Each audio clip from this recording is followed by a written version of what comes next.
It's now time for The Sit Down with Don Tony. The Sit Down, where Don Tony talks one-on-one with his followers. What are you looking at? About the world of pro wrestling, pop culture, and so much more. The Sit Down with Don Tony. And now, your host, Don Tony.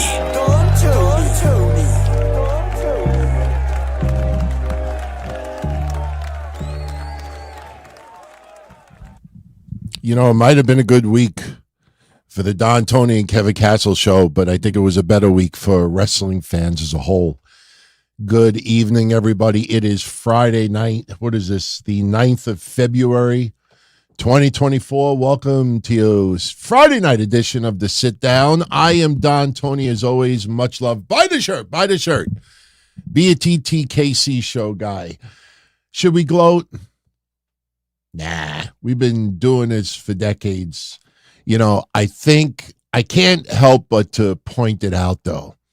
I think back to 7 days ago. Last Friday was the first sit-down episode that we've ever done. And by the way, next week will be episode 100. Everything seems to be falling into pretty good sync right now, but I can't help but to think back a week ago at this garbage. You know, and when I say garbage, am I referencing the title? Am I referencing the host? Am I referencing the show? No, I'm not referencing the show because there's some very good people on that show. Thunder Rosa is great. Bully Ray is fun. Mark Henry is great. Tommy Dreamer is good. I mean, there's a lot. This guy, you know, he good. I guess good for him that he is that hardcore of a wrestling fan. But that title is bullshit. 1 week ago, we came up here and said, don't buy into it. It's going to be Roman Reigns taking on Cody Rhodes at WrestleMania. You know, don't buy into the shit that people are trying to. I mean, honestly, let's be honest. Was there any other big podcast out there for the last 7 days called bullshit from day one? No. Everybody either was too stupid or they intentionally used their viewers because they knew that you would click in if you thought there was controversy. You know, 1 week ago, I posted this tweet and I wrote, "The Rock to the WWE Universe, know your role and open your mouth." Now we need Triple H to get involved, causing a conspiracy for Cody Rhodes. He'll go through extra hurdles and ultimately still get his shot at WrestleMania 40. Kind of sounds like the Yes Movement. People couldn't wait to rip yours truly and Kevin Castle being just two old men that can't accept the fact that wrestling has evolved and it's not as predictable. And then Monday they passed out "We Want Cody" signs, and everybody and their great-grandmamas were writing, "Oh, this is the Yes Movement. This is the Yes Movement." We talked about the Yes Movement back on January 14th. And what has happened in the last 7 days? How do you like me now? I mean, everything that we talked about. I mean, it gets a little creepy at times because Kev, I got to give Kev a lot of credit because on Monday, we had an insane episode of the Don Tony and Kevin Castle show, and it's getting downloads we haven't seen in about 15 years because we called just about everything. And Kev nailed it that as soon as they reveal that it's going to be Cody Rhodes versus Roman Reigns, you're going to have all of these egomaniacal, warped, weird people in wrestling media saying that WWE pivoted. WWE changed the story. We did this and we did that. You didn't do nothing. I just feel bad for all of those sheep out there that are realizing very slowly that week in and week out, they got. Right now, it's happening again. People are convinced. They're not man enough to just say, "Hey, I guess we were wrong." No, it's WWE pivoted. WWE changed the story. Yeah, throw out think about this, guys. Throw out a year and a half of storyline and in 7 days, put it back in motion. Come on, are you kidding me? I will tell you this. Did not expect how smooth The Rock and Roman Reigns look together. I mean, the bloodline is stronger than ever before. Now, here's another thing. There's a lot of buzz right now that the Elimination Chamber is going to feature The Rock The Rock and Roman Reigns versus Seth Rollins and Cody Rhodes. Didn't everybody and their grandmother tell you up until this week that Roman Reigns is not scheduled for the Elimination Chamber? Who told you for the last couple of months that Australia wants The Rock there badly and are paying big bucks to have WWE in Australia? Notice how they've kind of like quieted that narrative. Here's another thing. Who went on their show?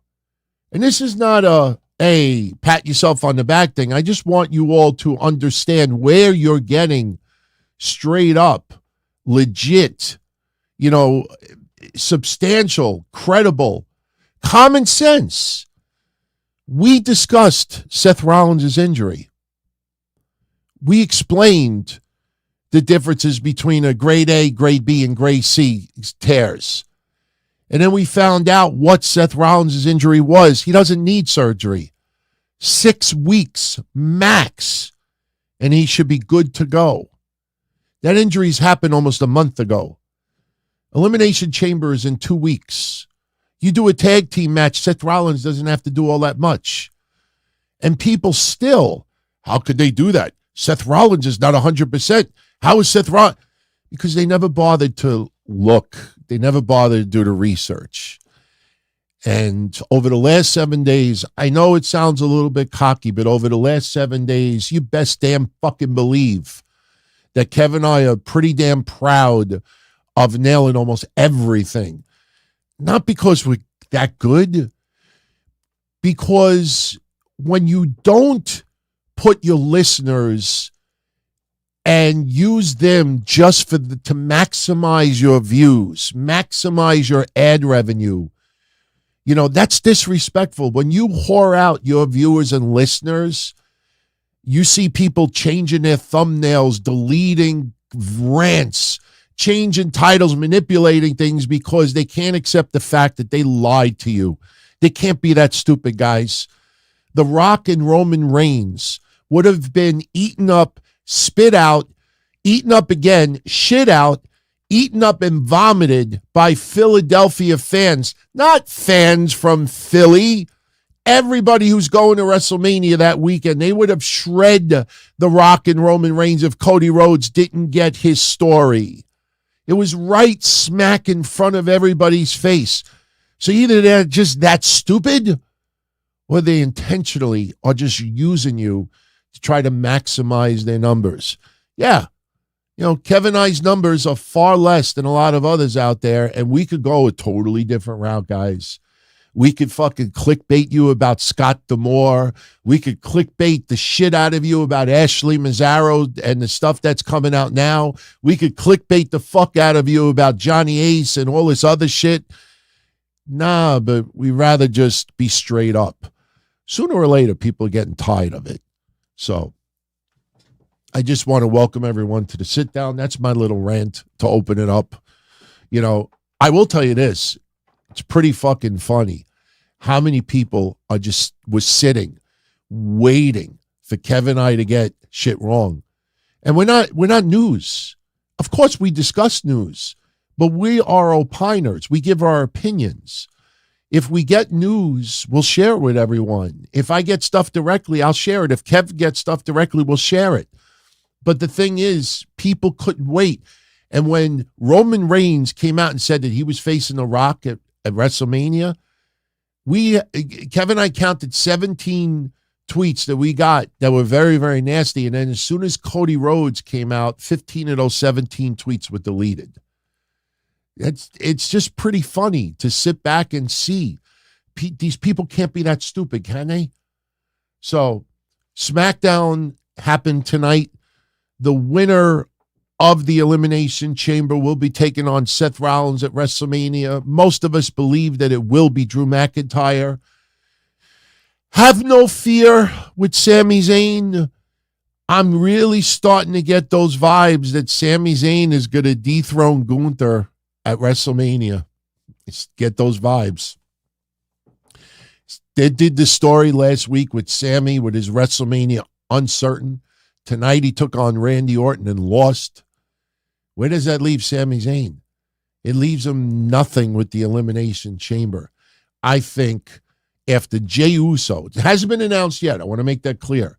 I think after Jey Uso loses to Gunther at Elimination Chamber, if that match happens, I think Gunther is going to be unmerciful to Jey Uso, and that's going to bring out Sami Zayn. And there's going to be a stare down, and that's going to lead to your WrestleMania match. Sami Zayn will replace Brock Lesnar in that match. And listen, I'm not making a prediction right now or a spoiler, but I get this gut feeling that there is a very good chance Sami Zayn will defeat Gunther at WrestleMania for that championship. We will wait and see. We will wait and see.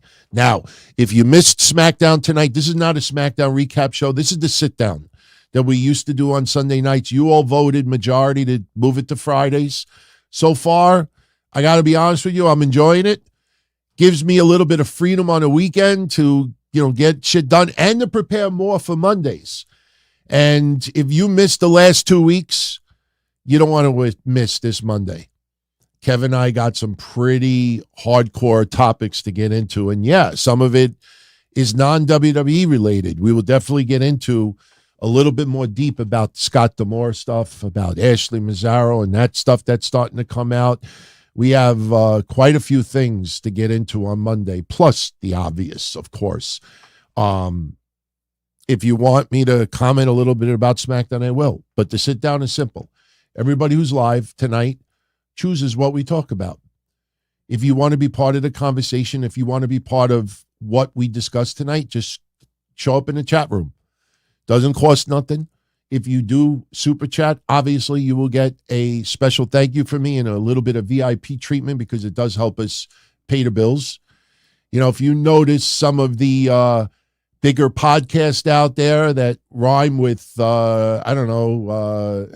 Mishoff, they don't answer your question on screen unless there's a couple of zeros in front of it. This show, we answer everybody. But yeah, if you do help us with expense, you will get a little VIP treatment. Don't feel like you have to. I want to make that clear. But I do want to say one quick thing about SmackDown tonight.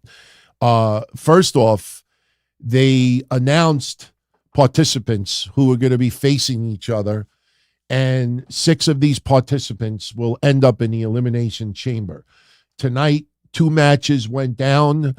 AJ Styles coming back jacked and losing over and over and over again. I don't know if anybody's noticed it. Bobby Lashley on Monday's Raw. Unless Bronson Reed's taking on Gunther in Australia, which I'm not aware of, Bobby Lashley, change of attitude, Street Profits change of attitude. Bobby Lashley losing streak probably will lose on Raw as well. On Monday's Raw, we have LA Knight taking on Ivar. Ivar, smoke and mirrors, which we have talked about. Ivar has been a fucking beast. I want to make that clear. I am very, very, very, very proud of Ivar and his work. But on the WWE food chain, it is smoke and mirrors. And I don't think there's any rat's chance you're going to bring LA Knight to Raw just to have him lose to Ivar, unless AJ Styles shows up and ruins the party, which I don't see happening because people are confused. Is AJ Styles a babyface or is he a heel? Is he a babyface or is he a heel? Because earlier tonight, AJ Styles lost to, what did he call himself? DM Hunk? DM Hunk. Drew's on fire, man. Drew is on fire. I think Drew, Kevin and I said last week also, Drew, come on, it's common sense. Drew McIntyre takes on Seth at WrestleMania. When Seth said last week, You fought me twice. You lost both times. Yeah. That was the telltale sign he's facing him at WrestleMania. Because you win the chamber. Doesn't matter. It doesn't matter how many times Drew lost to Seth. If he wins the chamber, he gets the title shot. Drew is going to get that title shot. Drew, I think, will win at WrestleMania. Unless they give us a fucking curveball and Randy Orton wins the chamber. Could you imagine Randy Orton versus Seth Rollins? That would be interesting, but nah, it's got to be Drew. I think we all agree it's got to be Drew McIntyre. And the main event tonight, speaking of Randy Orton, as we said, Randy Orton defeats Sami Zayn. So Sami Zayn, no chamber, but a storyline. And I think Gunther will be the one to mock Sami Zayn. I think this is where we're going to go. Gruss says move the show back to Sunday. As of right now, no.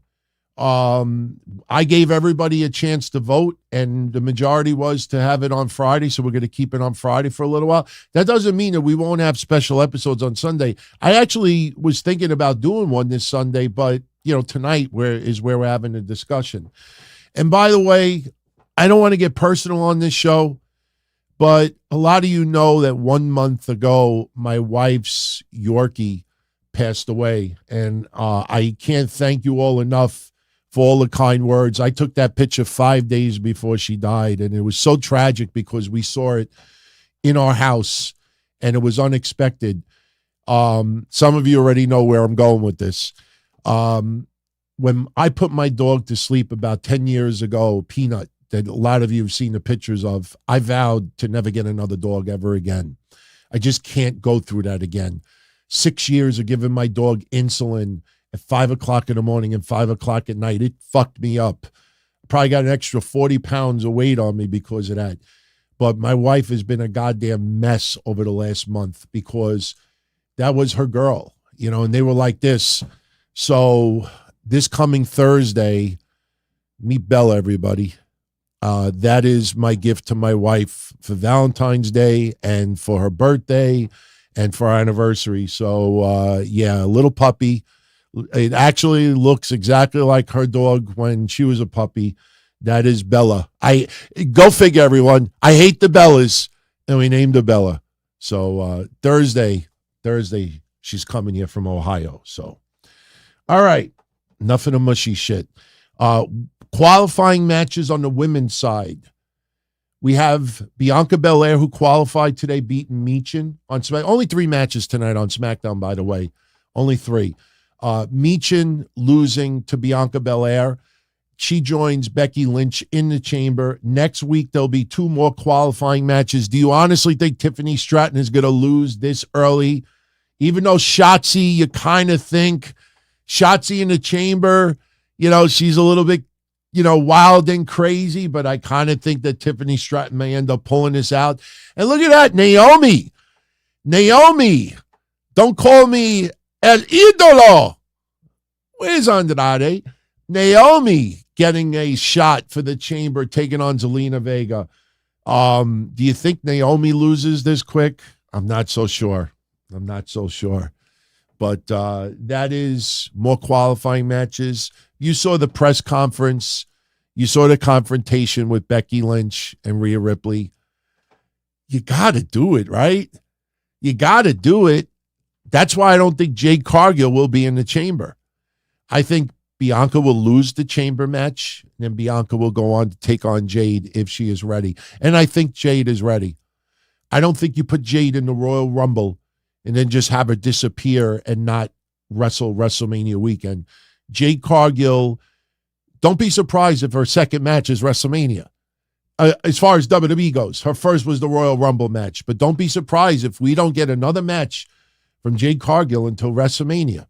I think that could be ending up where we're going with this. But next week on the SmackDown side, I mean, listen, we're fans of The Miz, most of us. I've always been a supporter of The Miz, but I will even admit it. When Adam Pearce and Nick Aldis revealed to Logan Paul that he's taking on Miz next week in a qualifier for the chamber, I kind of felt like a wet fart. Like, why would Logan Paul be, really concerned about this? I mean, we like The Miz, but, is The Miz going to qualify them for the chamber? Maybe. I don't see it. I think Logan Paul is going to be in the chamber, maybe go at it with LA Knight a little bit, and that'll start their path to WrestleMania. And Kevin Owens versus Dominic Mysterio. That's the wild card of it all. That's the wild card. I mean, I think Kevin Owens would advance, but would not surprise me if Dominic Mysterio, chicken shit Mysterio, and that's a compliment, if he sneaks it out. So we'll see. We will see. So that's pretty much. Oh, and one other thing. Tyler Bate and Pete Dunne defeated DIY tonight. They will take on the Judgment Day at Elimination Chamber. With all due respect, you think after all this time with the Judgment Day, you choose Pete Dunne and Tyler Bate to defeat them for the titles? Ain't happening. Pretty Deadly, to me, was the highlight of tonight. When one of them thought they saw Queen Elizabeth in the clouds, and if you saw his two fingers, they're all bandaged up because Pete Dunne pulling them apart. Pretty Deadly is awesome, man. By the way, what's up with Alba Fire and Isla Dawn? They had, one match in 7 months, and they're bye-bye. They're gone again. Oh, one more thing. Io Sky tonight wrote on Twitter to Dakota Kai, WTF, meaning, what the fuck? No. To me, WTF stands for wait till Friday. Maybe not a week from tonight, but maybe 2 weeks from tonight. Dakota Kai is turning on Bayley. She did not connect with those chair shots to Io Sky and Asuka. This is a setup you could smell a mile away. While everyone out there is like, Dakota Kai joined forces with Bayley. Nah. Setup. Dakota Kai's got to be the mouthpiece for the Yakuza, as I like to call them. You're not going to have Asuka go, nobody ready for Asuka. Somebody's got to speak English. It's going to be Dakota Kai. Mark my words. Set up, smell it. Maybe because I'm from New York, maybe because we got so many derelicts in this state, maybe that's why we could spot shit like that a mile away. You know, if you're in a different area where all you see is farmland and grass, maybe you don't spot it, but I smell a setup a mile away. Mile away! Okay, let's start to sit down. Let's see where it goes. Now, it's only fair that everybody who sent some super shout-outs, they will get first VIP treatment, and then we'll head over to the chat room. So have your questions on standby. We will get into them momentarily. But I want to open up tonight's sit-down with the first question that came in. Police Squad. My man, props to you and Kev for nailing it about Rock and Cody, still on and calling bullshit at media, pushing Rock, taking Cody's spot. You two were right, predicting Johnny Ass would try to take down WWE. My thoughts on the Ashley Massaro claim. All right. I'm not going to get deep on it today, but I will say this. Vice released today an affidavit, a statement that Ashley Massaro made that was never made public. Now, I want to make this clear. Why was this hidden? Why was this hidden? With all due respect, and I don't mean this in a very nasty way, she's been deceased for 5 years. Why was this hidden? This is being thrown out there right now to add buzz to the Vince McMahon haterade campaign, and deservingly so. Vince deserves to be vilified everywhere. Let me say something else. John Laurinaitis, Kevin and I are going to get into something Monday that we actually had to think about, because, you'd be surprised sometimes with lawyers that if you get a little bit too nasty, we've gotten hit with cease and desist or delete this, or else before. But for those that don't know, John Laurinaitis, through his lawyer the last couple of days, said that WWE knew about the sexual assault to Ashley Massaro overseas, a tribute to the troops, by somebody claiming to be an army medic that somehow had paralyzing medicine. I'm sorry, like a regular soldier. If a regular soldier had paralyzing medicine, why didn't the military research this? Why didn't they investigate it? Now, I want to make this clear. I'm not accusing Ashley Massaro of being a liar. I believe it happened. Here's my point out of it. Do you remember when Kevin and I had the conversation on Monday? Anybody remember this conversation? The video clip is on YouTube if you want to go check it out. We put a couple little sound bites on YouTube. Just a little advertising, get you all to download the shows. That's how we get our numbers and get noticed, and gives us reason to get even bigger. It helps us grow. But if you remember this conversation on Monday, at the very end of it, Kev said something very, very startling. Kev said, I hope this guy doesn't start throwing everybody under the bus.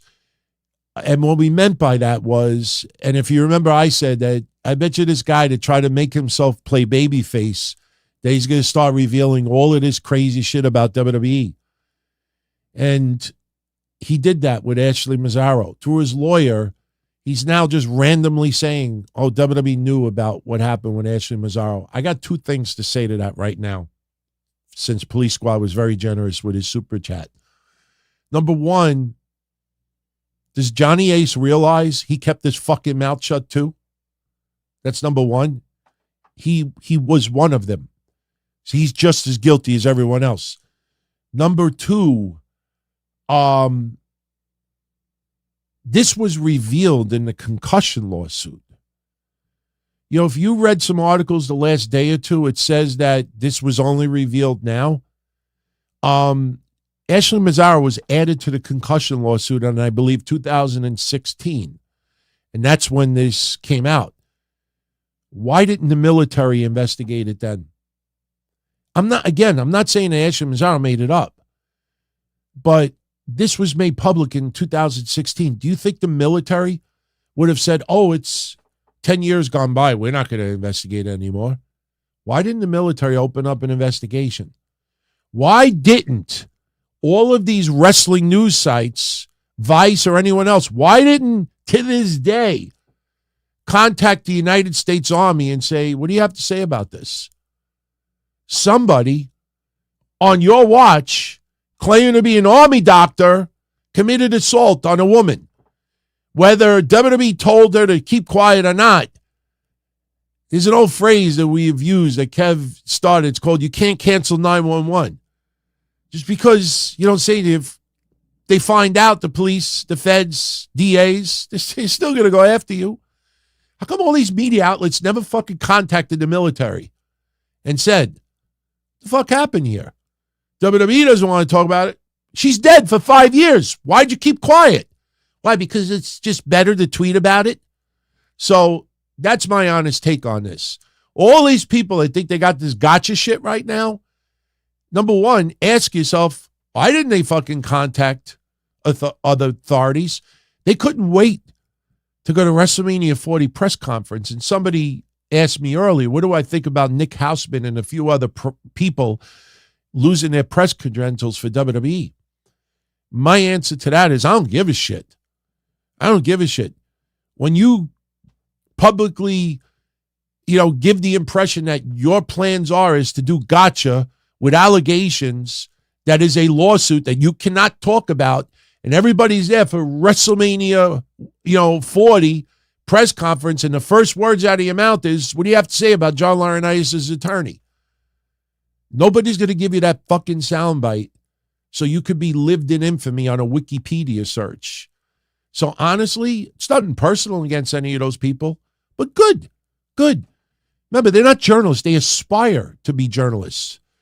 I'm not a journalist. I could podcast till I'm fucking 90. I could write a blog. I could go on. You know how many fucking websites that have sent me messages in the past? Hey, Would you be interested in doing a column? Hey, would you be interested? Forbes contacted me 5 times in the last 10 years. Sports Illustrated and others. Sports Illustrated did a piece on Kev and I. They wanted us to do a segment on their channel, on their website. We were like, nah, we're not interested. You know, is there any money involved? No, but you'll get some exposure and clout. Fuck you. Fuck you. No. A lot of these people, I'm not discrediting their hard work. A lot of these people work hard. But yeah, you know, when you give that aura that you just are looking for gotcha, looking to get your name out there, nah, man, you lose your press cred. Too bad. Too fucking bad. Look at me. I'm not comparing myself to them. But a lot of you don't know this. Well, some of you do. When AEW was coming to Chicago like 4 years ago, and we were going to cover it, and I gave AEW a decent amount of criticism at that time because I thought it was deserving, especially about Tony Khan. I applied 3 or 4 times for press credentials. I booked a hotel in Chicago. I booked my plane fare in Chicago. If you think I'm lying, ask Mish. We don't even talk to each other. Ask him if I'm making it up. He knew my plane. He knew my hotel. I actually was staying in the same hotel as a bunch of others, Lee Sanders and others. And every time I applied, I get ignored. And I contacted somebody that I'm friendly with in AEW at the time. I'm like, listen, am I contacting the right place? Like, yeah. I'm like, they're not responding. He's like, I don't know what to tell you. He's like, I wish I could do something, but, you know, I don't know. And then I put 2 and 2 together, and then I started publicly talking about it. They didn't want me there. So I was like, good. Then I'm not fucking spending my time and energy there, and I canceled everything. I didn't go. So I got it too. Hey, you know, if you play, sometimes you got to pay. Steve Joseph, thank you for the 2-spot. Steve, he sent, I think, a trifecta of questions, triple deuces. Do I know what happened with Scott D'Amore? Yes, kind of. Kevin and I are going to talk about it on Monday in detail. I will give you all a little teaser now. You've seen a lot of IWC love for Scott D'Amore in the last 48 hours. Scott D'Amore was fired from TNA. Scott D'Amore has been there 20 years. Scott D'Amore is beloved by fans, wrestlers. He is one of the hardest working men that was in TNA. If you follow my shows over the last year, I have praised the shit out of Scott D'Amore's dedication and hard work. I don't know him personally. I don't know what kind of guy he is, but I do know he worked hard. And they fired him. They just changed it back to TNA, and they fired him. For all of you out there that are hearing this narrative that Scott D'Amore was given this aura that he owned the company and Anthem didn't like it, boy, do I have a fucking bridge to sell you. Because all Anthem would have had to do months ago is say, hey, Scott, knock it off. Knock it off. Everybody thinks you own the company. Knock it off. That's stupid. Do you want part of the story right now? I'll give you part of the story right now. And I was going to tweet this, but I stopped myself because I keep reminding myself that unless I post doggy pictures or tragedy or, you know, just something really, really cool about the progression of our shows, unless you're part of the Cool Kids Club, nobody gives a shit. You could fucking nail something to the wall. Nobody gives a shit. You might get 100 of your supporters that'll give a shit. But unless you're part of the Cool Kids Club and you can't share the credit with them, nobody gives a fuck. Here is the one of the facts about Scott D'Amore being let go. And I say it like I was going to tweet it. The 18 to 49 demographic on Twitter over the last week for their love for TNA and Scott D'Amore, the demo was 0.68. The demo for TNA on Access TV last week was 0.00. It was actually 0.006. They're right back to where they were prior to January. they have not grown shit. All of the buzz about TNA switching to those letters, they got a 0.0. They're not even in the top 150. Look at the places that charge you to give you ratings. You ever ask yourself, how come they never give us Impact or New Japan? That should tell you right off the bat that they don't have contacts with the actual Nielsen and the TV places out there. Because they don't just cut off at 150 and say, no, we can't give you those numbers. No, they give you all the numbers and they give you nothing. I used to get Nielsen stuff 15, 20 years ago when I was doing news. These places don't give it to you because, what's the website? I'll give you all the website. You could go search it for yourself. I'll give you one of the websites right now that they use. The name of the website, one of them. Oh, come on. All right, here. Okay. I thought my favorites folder was not working. All right, one of the websites you could go to is Spoiler TV. Spoiler TV is one of the biggest sources. In fact, I was checking tonight for Thursday, and the ratings for this past Thursday were not up yet. I'm looking now to see if they're up. They're not up yet. They might be up within the next hour, but that's where a lot of these places that charge you for ratings, that's where they get it from, or they'll get it from someone who gets it from them and gets it from someone else. But the fact of the matter is that TNA is not growing. They might get a lot of buzz on the internet, but nobody's watching Access TV. The pay-per-view buy rate, you hear reports, Hard to Kill had good numbers. Nobody knows the true fucking number. So one of the reasons why Scott D'Amore was let go was because they felt that they needed fresh, eyes in that position. He didn't do anything wrong other than the fact that he was there for 20 years and the product is now TNA. We're over a month in and they're back to where they were prior. And what's even worse is Naomi is no longer there. Deonna Purrazzo is no longer there. And a bunch of others are no longer there. So Mercedes Mone just joined AEW. They put Okada, and it didn't draw nothing. They put Will Ospreay, and it drew nothing. What does that tell you? So they wanted to put someone in that place. Man, Steve, you're getting your money's worth for that. Kidding. Why is WWE keep belittling Seth Rollins' title? They're not belittling nothing. Seth Rollins is injured. He's injured. All right. They're teasing a little bit of dissension with Roman Reigns. That will happen down the line. The reason why you feel they're belittling the title is because you're allowing a bunch of people on the internet to scream and cry and say, they're making Seth look like a goof. Seth has been, next to Gunther, one of their stronger champions in the last year. Ignore the noise online and you get a lot more clarity. Seth Rollins is not being belittled. He is injured right now. And they're going to focus on others. And Seth Rollins, with all due respect, is not this big ratings grab, and he's not the marquee name. Just because he's hardworking and just because he's one of the most talented, most liked people in that company, one of the most dedicated, doesn't mean he is the marquee. You may feel that way. Let me give you a little curveball. Have you seen that WWE is considering having Rhea Ripley main event night 1 of WrestleMania? I'm one of the biggest fans of Rhea Ripley. You know what that is? That's not news. That's a whole bunch of people out there that insist that a woman main event at least one of the nights this year in WrestleMania. Remember last year, Charlotte and Rhea should be the main event of WrestleMania? No. Why? Because they have a vagina? No, it's not the right time. Next year, Jade Cargill versus someone could absolutely main event night 1 of WrestleMania.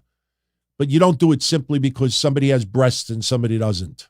I have breasts, but you got to be careful, everybody. You got to be careful who you pay attention to because they'll spoil your brain. Do I see a wrestler going on TNA and wrestling? Not really. You might see somebody make an appearance. I wouldn't be surprised if AJ Styles made a cameo. Kevin and I have not had this discussion yet, but an upcoming discussion I'll give you a little preview now, is should WWE have a relationship with Impact, TNA Impact, like they did with ECW in the mid to late 90s? I don't mean funding, but, there was more than just funding.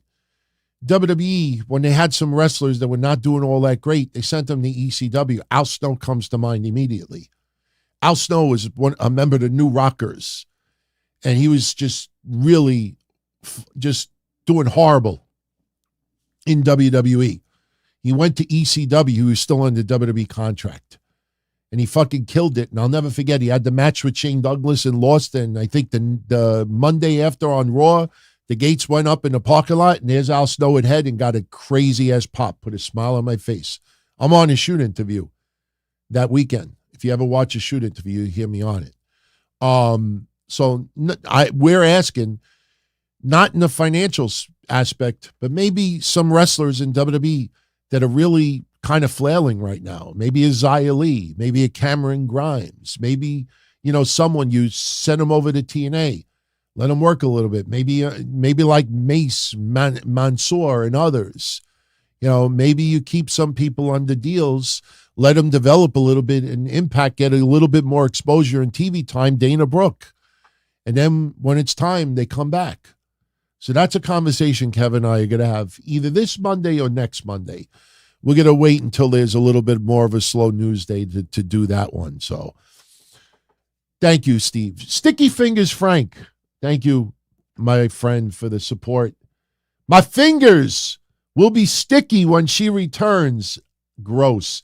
Do I think AEW made the right decision signing Sasha Banks, and how long do I think the deal is for? They definitely made the right decision. In fact, Sting won the tag titles with Darby Allin on Friday, and they only drew 7,000 viewers. Sting could get crucified to the cross right now, and it's not going to pop 1 million viewers. I think what AEW needs to start doing is I think they need to start featuring the women more. And I know some of you right now like, DT, duh. We've all been saying that for 4 years, duh. No, what I mean by that is you got to start using the WWE template with the women. Right now, the perception amongst wrestling fans, whether you want to believe it or not, is that AEW treats the men over here and the women over here. Oh, yeah, no, Deonna Purrazzo, Queen Aminata gets a match every week, and we know she's losing. Kiera Hogan gets a match almost every week. We know she's losing. Just because you put a women's match out there doesn't mean that it's going to draw numbers. You could put 2-3 women's matches out there when you could kind of feel like it's just being thrown out there just to pad Deonna Purrazzo's numbers. That's the problem with the rating system, my friends. That's the problem. You'll see Deonna Purrazzo have 5 matches, and she'll win all 5. Look, she's 5-0. She's on a 5-match. But meanwhile, you're killing Queen Aminata in the process. Well, she's new. She's new. You should expect her to lose. Yeah, and then when she catches fire, oh, fuck. She's 1-19. How do we get her back in contention? I get it. She'll fight Nyla Rose, and she'll fight Marina Shafir. And then Marina Shafir will demand a rematch, and they'll have another match the same night. And then she'll get frustrated, and she'll have a third match. And yeah, WWE's done that at house shows in the past. You got to give this perception that the women's value in AEW is almost the same as the men's. You got, Adam Cole, and you got others there. You got to give the perception, the feeling that the women have the same value. Start having those shows a little more, not 50-50, but 65-35. Start, and not just squash matches, not just matches where we call the winner a mile away. If they sign Mercedes Mone, and they sign Camille, and they got Deonna Purrazzo, and they got Toni Storm, and they got Ruby Soho, and they got, a bunch of others, here's an idea. How's about you put them all on the fucking show at the same time, and not just in a talking segment? Let's see 3 matches with all of these women. I think if they do that, they'll start generating more viewers. So I think they definitely did the right decision. But, I have an analogy on Monday that I'm going to throw out there that people are going to remember for years. I will not do another show again for the rest of the month. If the analogy I make about Mercedes signing with AEW, and I checked on Twitter, nobody, no Bischoff, no Conrad, no Cornette, nobody made this analogy. I made sure. I'm going to throw it out there Monday. It's going to be an analogy you're going to remember for years. Some of you are going to use it. I promise you. I'm not hyping. It's not my style. But when I throw it out there with Kev on Monday, people will be like, whoa, that's fucking beyond spot on. Watch. And it's not shade on Mercedes at all. It is nothing but love for Mercedes. Sasha Banks on TV is absolutely an upgrade wherever she goes. So AEW definitely made the right decision. She'll be debuting in Boston for AEW in March, second week in March. Gene Armbrecht. What's up, Gene? Thank you for the 5 spot, my friend. Roman Reigns is Shawn Michaels. Cody Rhodes is Steve Austin, and The Rock is Mike Tyson. When I first read that, and I've thought about it before, my first reaction to what you said was the same reaction I had a while ago. But then I started thinking tonight a little bit more. First reaction was, no, it's not the same. Then I was like, you know what? That is more spot on than you think, and I'll tell you why. Everybody remembers Austin, Michaels, Tyson. Everybody remembers the confrontation with Tyson. You ruined it, damn it! You ruined it! You ruined it! I remember Vince that night. I mean, look, he's a pig. He's disgusting. And he will not be celebrated in wrestling for many years to come, if not decades. But doesn't mean we can't bring up moments, not praising him, but I'll never forget that night he spelled ruined with an H before it. If you ever watch it, he didn't say you ruined it, damn it. He put an H before it. He's like, you ruined it, damn it. You ruined it, damn it. I think a lot of us forget that Mike Tyson, we thought was part of D-Generation X. Remember when they did that outdoor event and Tyson ripped the shirt and revealed he was D-Generation X? So going into that, Steve Austin had an outside enforcer that was perceived to be in the camp of Shawn Michaels. And in the end, Iron Mike Tyson laid out Shawn Michaels. I think the same is very possible. I think The Rock will ultimately get attacked by Roman Reigns when he loses the championship. That sets up WrestleMania 41. Let me say something else that I know Kevin and I are going to talk about on Monday, but I definitely want to bring it up here. I saw so many people in the last 24 hours say, they didn't mention anything for WrestleMania 41. They didn't mention anything for WrestleMania 41. Why would they mention it now?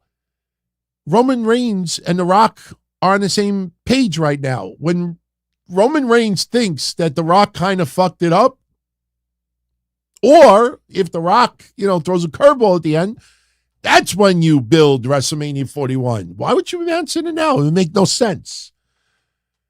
I think some people forget this is a soap opera. It's a storyline.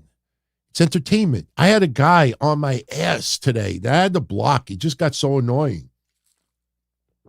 He's like, explain Cody last week saying that I don't have to beat you at WrestleMania. And I'm like, it's a storyline. But explain, how's this? He fucking changed his mind. He changed his mind. We want Cody. The fans changed my mind. And then I realized this guy doesn't want the answer. This guy's trying to justify that his favorite podcasters got it wrong. But Cody said this last Friday. No, it's more, but my favorite podcaster said this last Friday. That's what was going on. Not stupid. But yeah, Gene, very, very good comparison. Very good comparison. Guardian of Chaos, what's up, my friend? Thank you for the 10 spot. Much love and respect. DT and KC will raise the bar in the IWC, but please reconsider the sit down on Sundays. You own Sundays. Maybe we consider doing it every other week. How's that? I'll put up a poll this weekend, I promise you. Give everybody a chance to vote. Community section on YouTube. And I put it there because everybody has the capability of voting there. Maybe we'll do every other week. We'll do like a Friday, then the following Sunday. We'll do a Friday, then the following Sunday. Or we could maybe do like a Sunday after a pay-per-view. There is once a month, so we kind of do that. I'll see. We'll do another poll and see about Sundays. I'm not going to lie. I like doing it on Sundays, but there was enough of you. I mean, you majority voted Friday.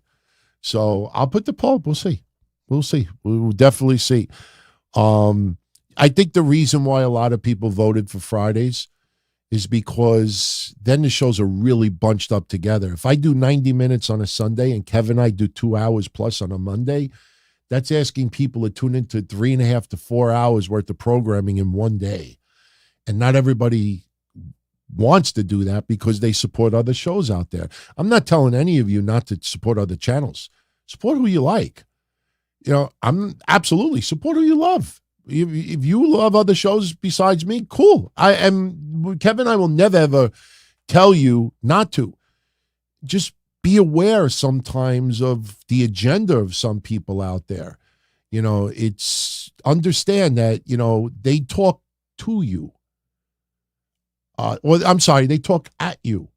We talk to you. There's a big difference. They talk at you. They just throw something out there and see how many people they could get to tune into their stuff. We talk to you, and there's a big difference there. So thank you, Chaos. Much love, my friend. Edwin G. Thank you, Edwin.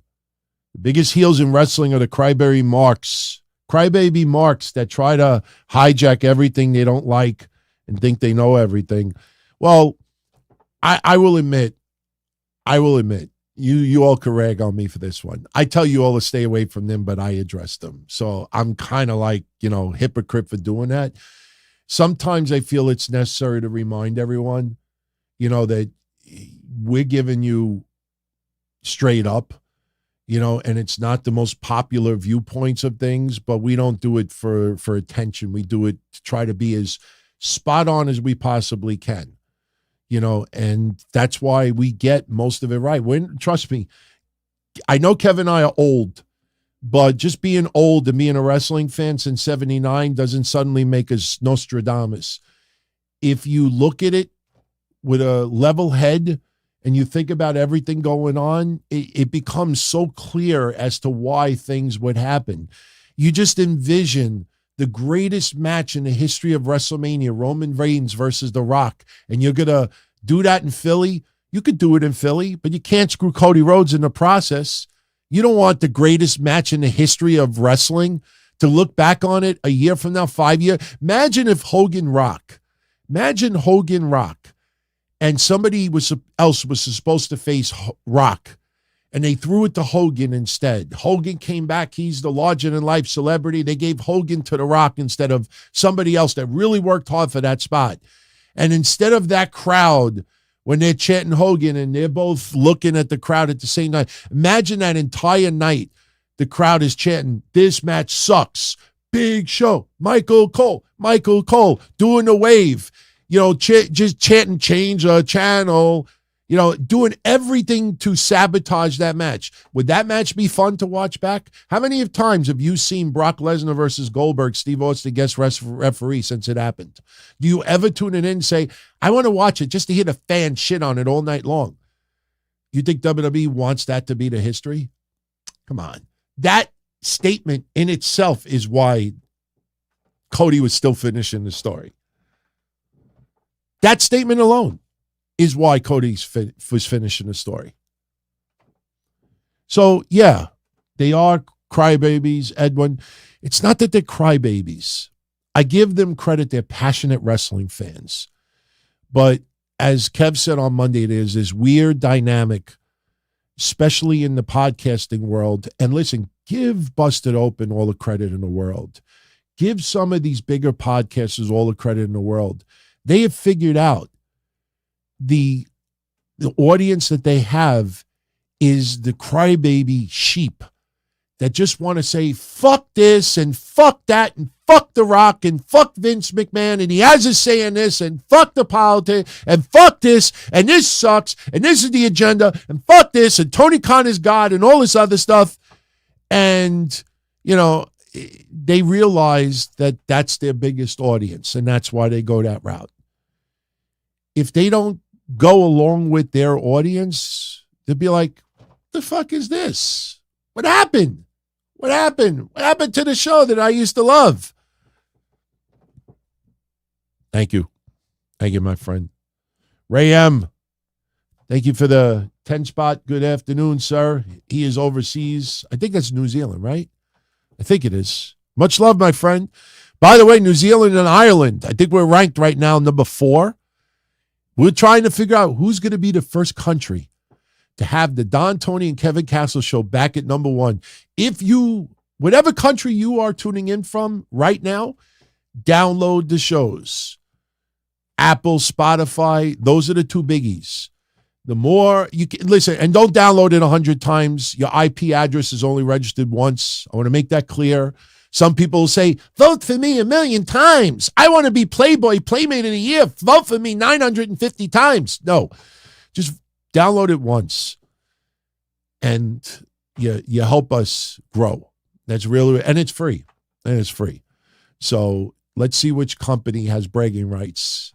First country to be back to number 1. I will admit, United States is probably going to be the hardest of them all.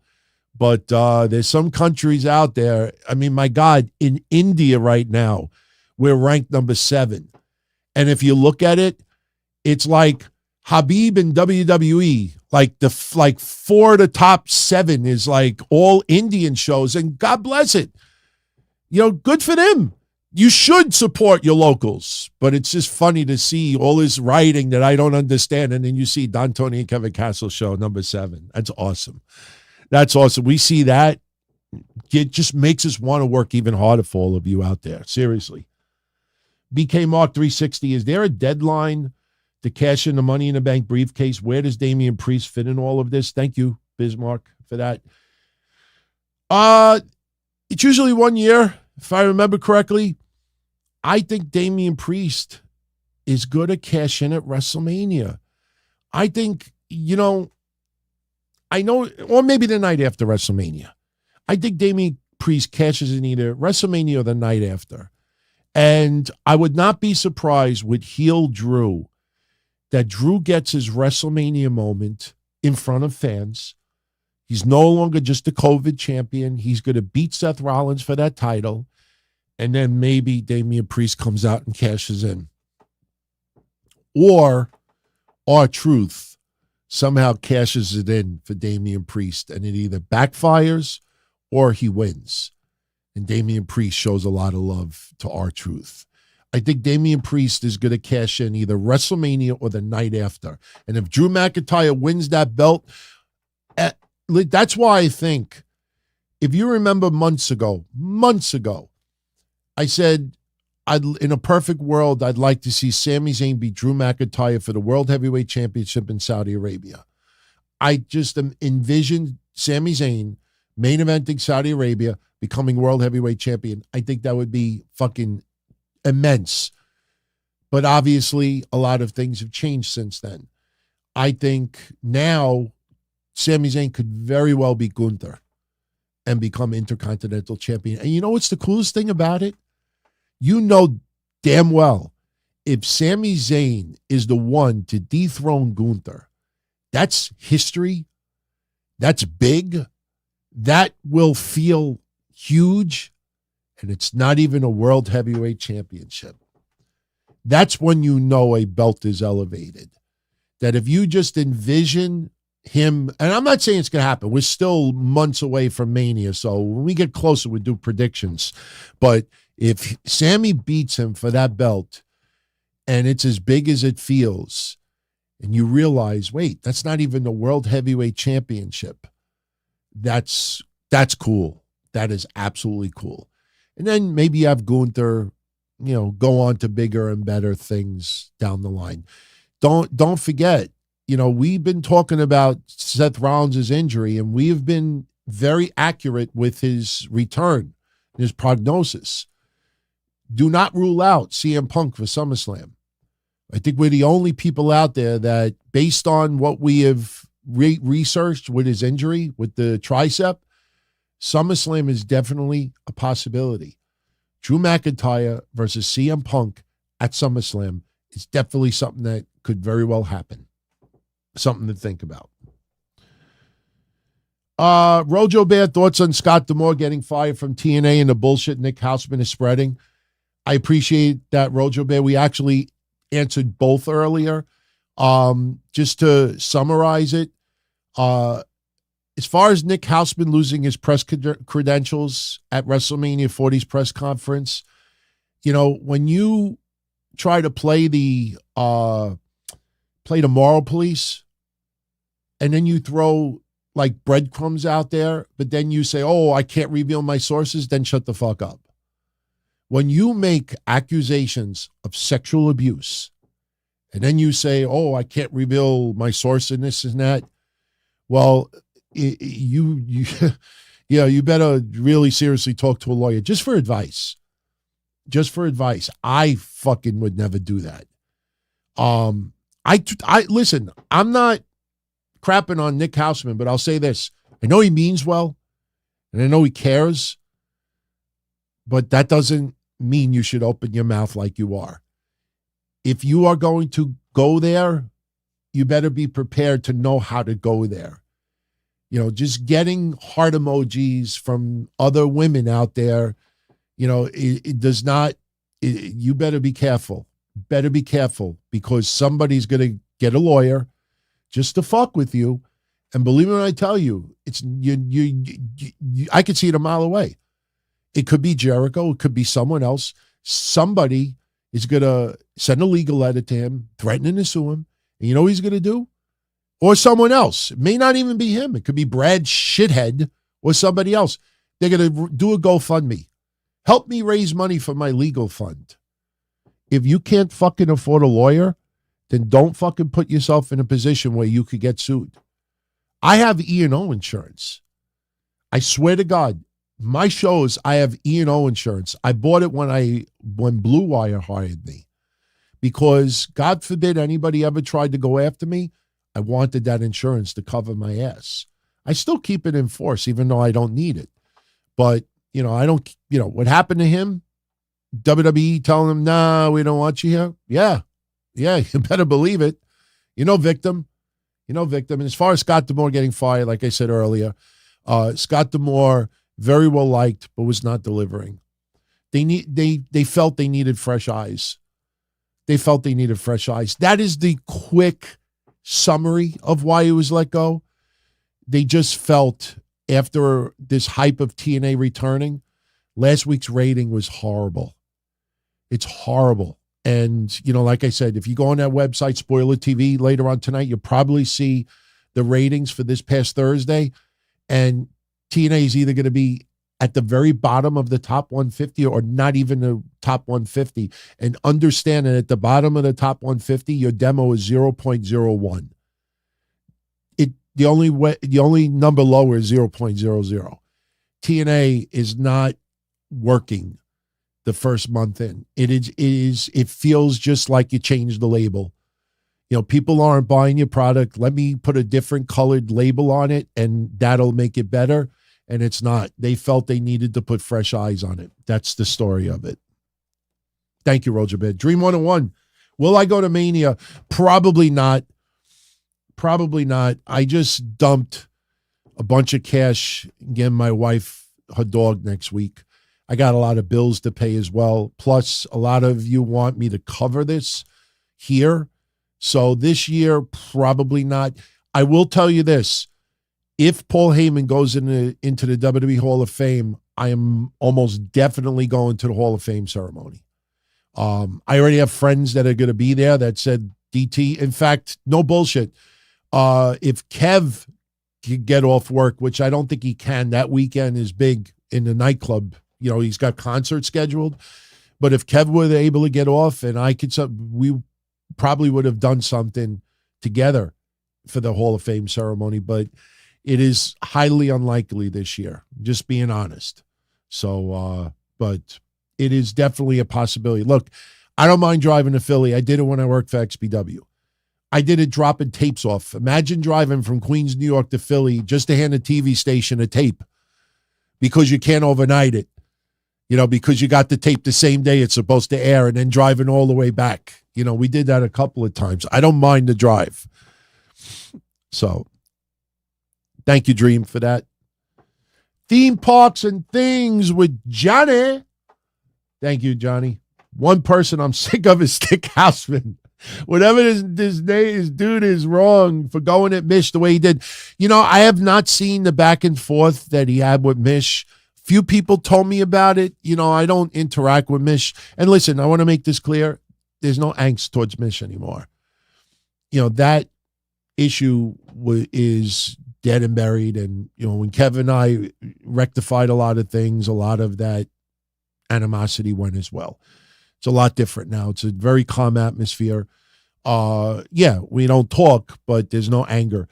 Again, some people think they're fighting. Listen, all right, here, I'll give you a good one. I'll give you a good one that a lot of you will be interested in.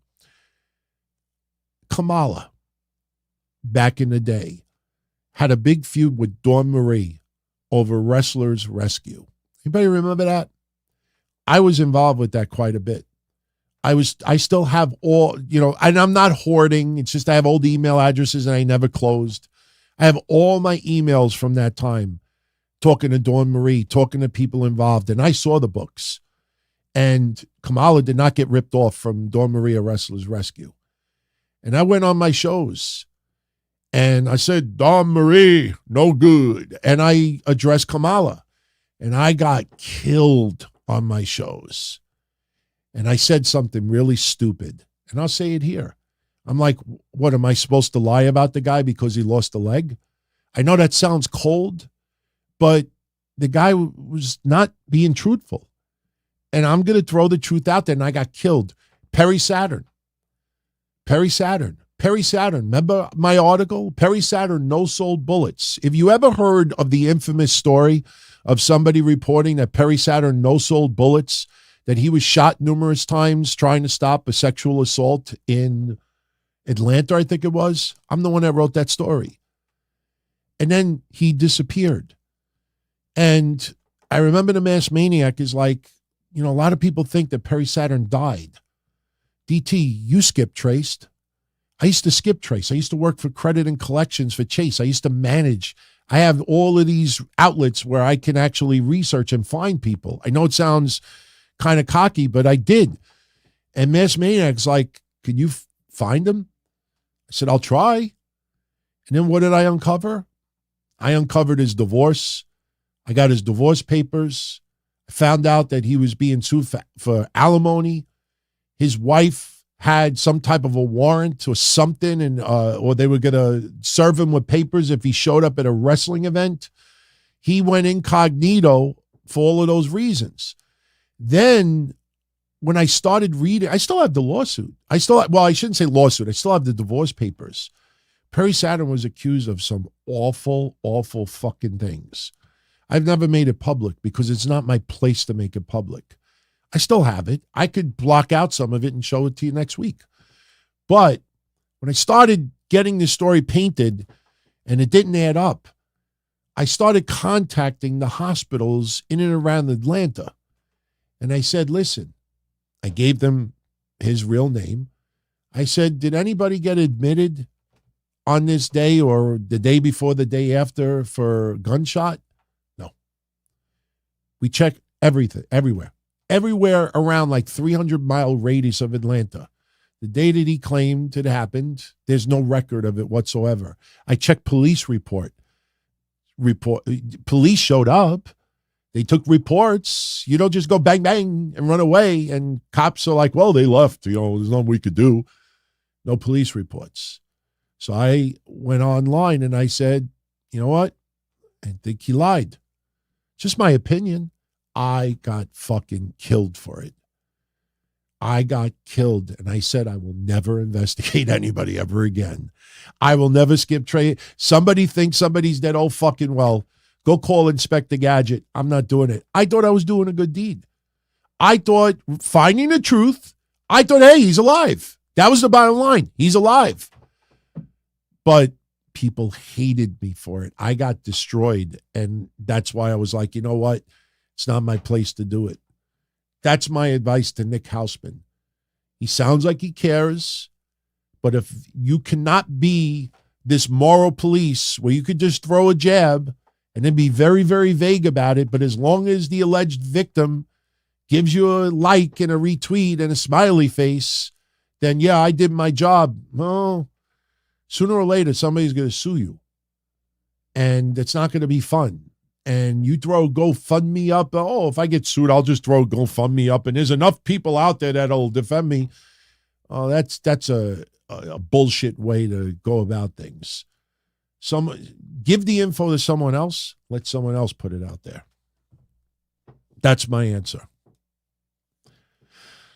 T. Smitty, 3,000. Thank you, my friend. I love the DTKC show. How fun would Bianca with Jade or Naomi versus the Kabuki Warriors at Mania? A tag team would protect Jade and bring her along slowly. Jade Cargill and Naomi, or Jade Cargill and Bianca?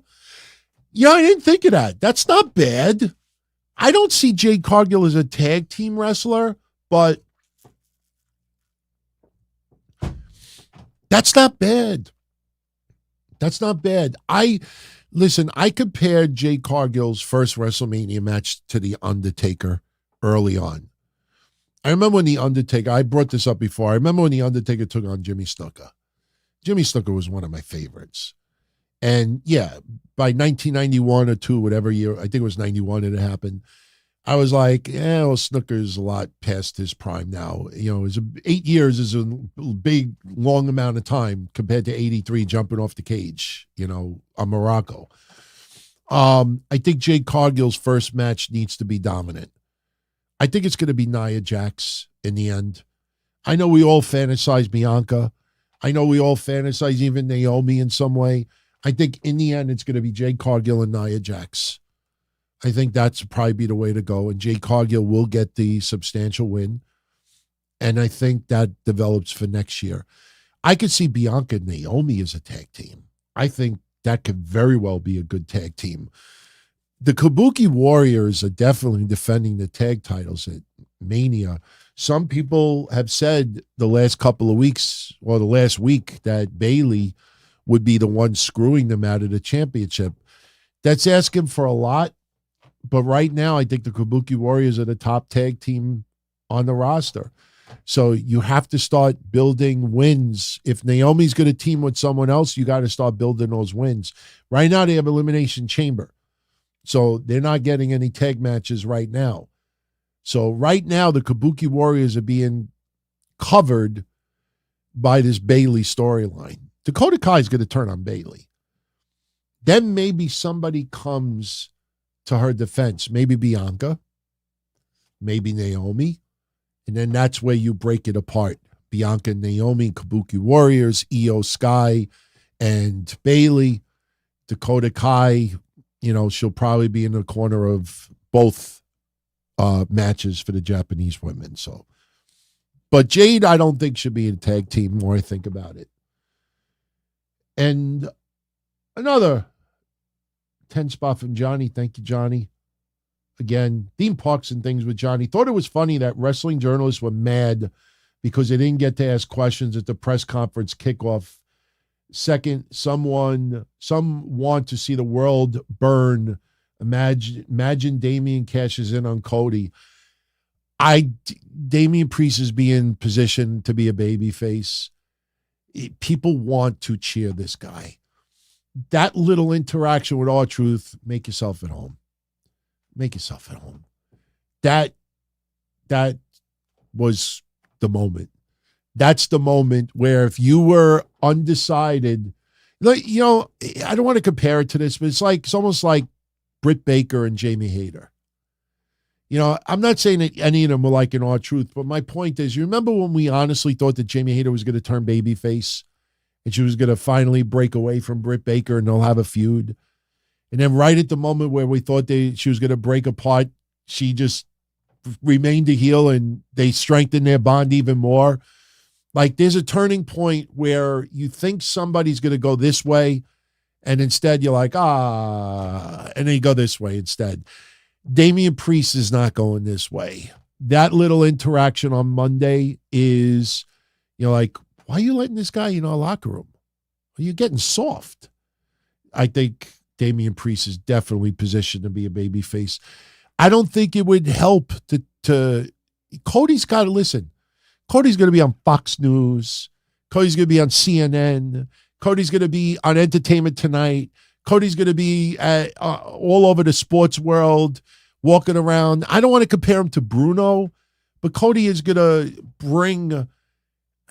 See, it's. I don't want to disrespect Roman Reigns, but he's going to bring a certain type of class and respect to that championship. Where if he shows up, you're not going to have people, unless somebody's drunk in a bar, they'll be like, fucking wrestling is fake shit. No, I think there's a certain business persona, class, about it, professionalism that Cody will bring to that championship. He's certainly, listen, you know what the cutest thing was? I love Vince Russo. I've always been a supporter of Vince Russo for decades. That doesn't mean I have to agree with everything that he does, and I've definitely criticized some of his decisions in the past. He did a video 2 days ago, WWE is dead as we knew it. And I was like, what are you talking about? This was before the press conference. And I know why he said it, because a lot of people in Hall of Fame land, amongst managers and wrestlers and promoters that all do podcasts now, they're all pushing this narrative that, this is TKO now.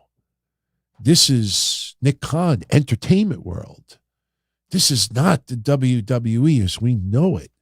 Now they're going to just push the biggest names for entertainment aspects of it. Cody Rhodes is just a professional wrestler, but The Rock is this. And this is what they pushed for the last couple of days. And I'm like, please send me an ounce of whatever you're taking right now. At the end of the day, it's fucking professional wrestling. The people in attendance are not there because of a reality show on E. They're not in attendance because they're NFL fans. They're not in attendance. Everybody that's in attendance are wrestling fans. You have to make your wrestling fans happy first. And they're like, the WWE is dead as we knew it. Huh? What? We came out of the press conference, and what happened, guys? Do I need to show it again? What happened? The WWE's dead as we knew it? Seriously, come on. By the way, I don't mean to change the subject. Before we head over to the chat, trust me, I'll give everybody plenty of time in the chat. I don't want anybody to think like, he only did super shout outs and that's it. No, I promise you, we will. I got to show you something. Not a lot of details have come out yet. This is a big fucking story. Have you heard about what happened with Billy Jack Haynes today? Or yesterday? Billy Jack Haynes is in Portland jail. I have the mugshot. I haven't had a chance to put it online yet. He shot his wife yesterday, killed her, murdered his wife yesterday, shot her. Now, listen, a lot of you know my views on Hannibal. He's a whack job. I don't give a shit. He's a fucking whack job. There's something wrong with him. He went and did an 8-minute weird podcast yesterday. I should have reached out to Billy the day before, and he's my friend, and Billy's been mourning the death of a pig, and this and that. And I'm like, birds of a feather flock together. It's like, you all belong on a funny farm. I was like, what was the fucking point of this? It felt like his point was, I'm good friends with Billy Jack Haynes. I want the world to know it. Billy Jack Haynes has been accused of murdering his wife yesterday. I do know for a fact she has been suffering from a lot of dementia. Now, I don't know all the details as of yet. I have been told 2 different things. Number one, one thing I was told was that his wife flipped out and he was defending himself. That's the first story I got. The second one was that his wife was suffering from so much dementia and she was in a lot of pain that he put her out of her misery. I don't buy that one at all. So please do not report what I just said. Him, defending himself because she snapped and he was, listen, the guy's in his 70s. He's not what you see on the screen right here. I just haven't had a chance to pull current pictures of him. You know his history. He is a little whack. You all know the 1987 story, right? I posted on Twitter earlier. There's an infamous story. It was actually covered on Unsolved Mysteries. Billy Jack Haynes claims that he witnessed the killing of two teens in 1987 on train tracks. And I've read the video. Any of you follow a YouTube channel called Mobile Instinct? I'm a big fan of that guy's channel. He actually went to the railroad site where the two teens were killed. He covered that story. Do you know the name of the two? It's not funny, but you know the name of the two teens that were murdered? Don and Kev. You can't make it up.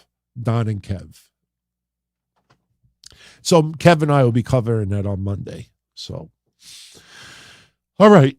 One more super shout out, and then we will head over to the chat. James Campbell, thank you for the 10 spot, buddy.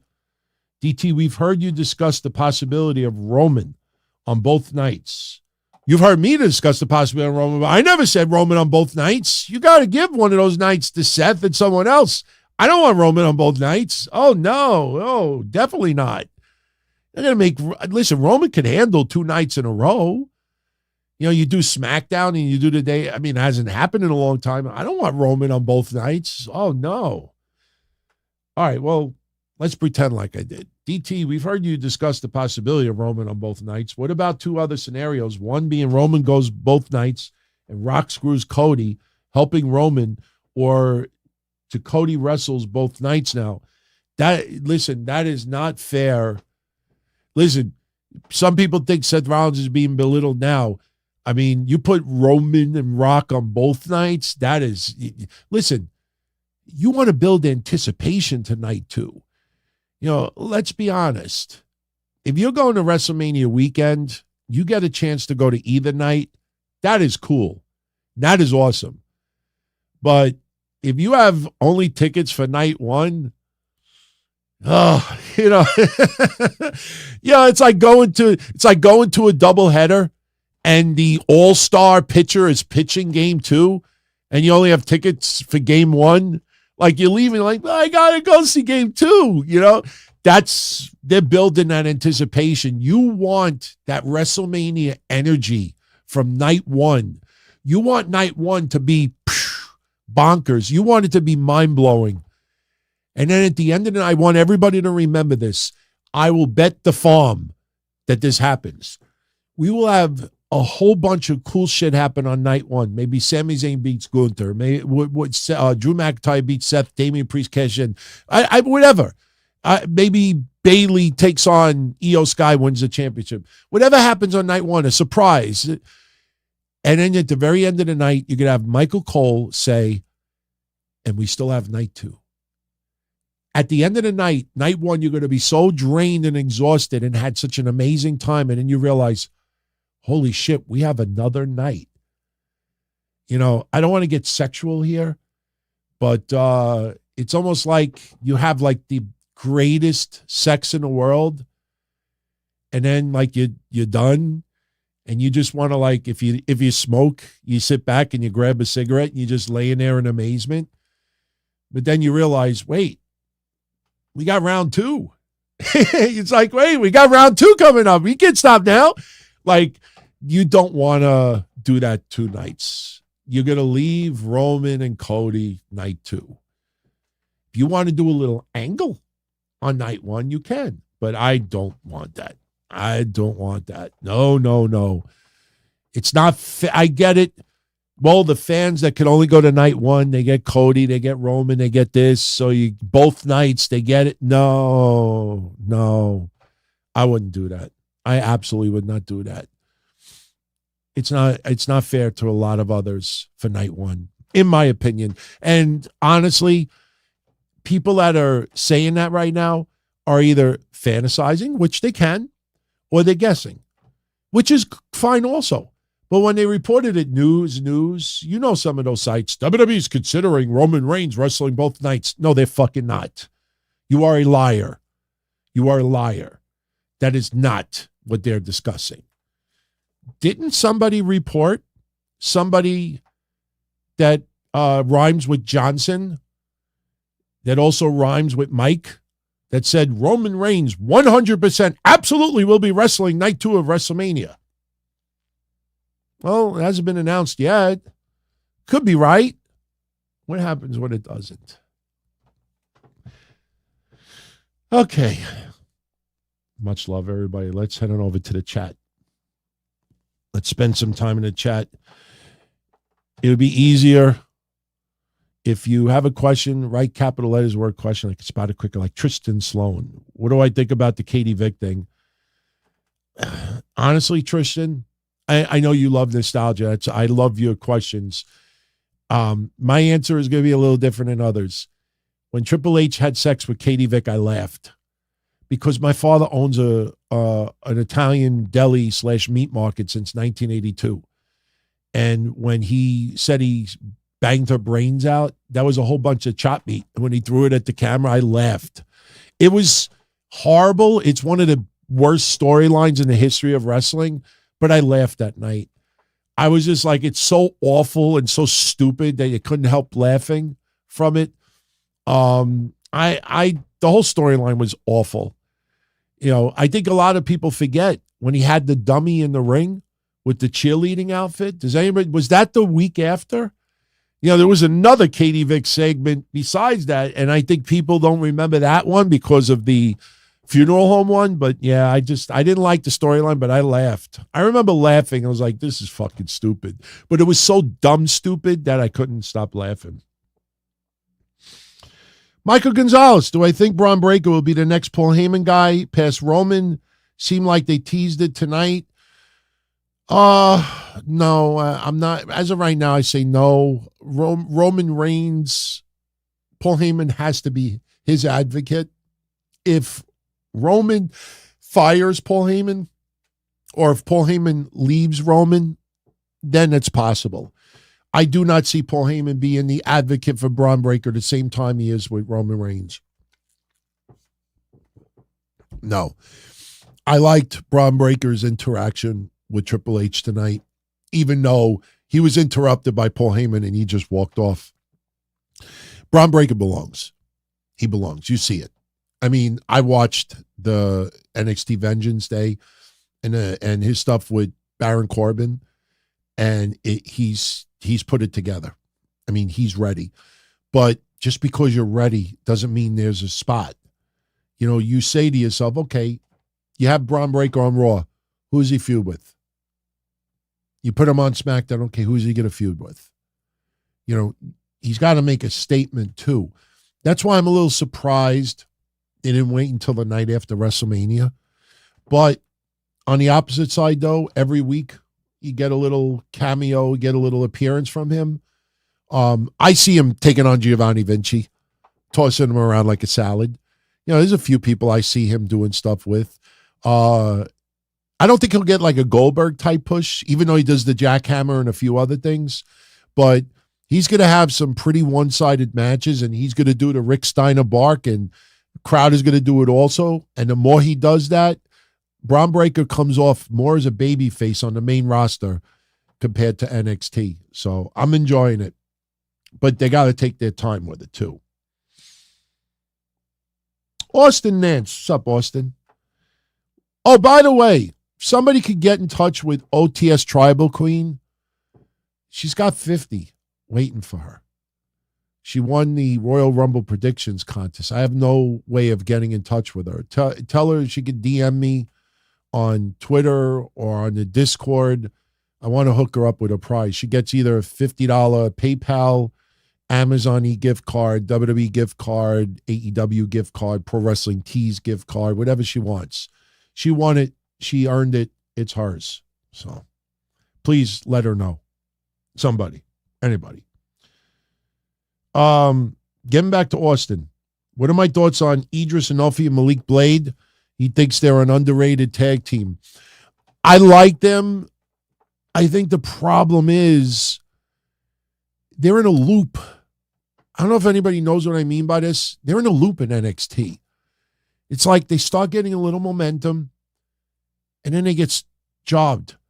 And then it feels like, they might be in line for a tag title shot, but then there's another team that kind of leapfrogs them.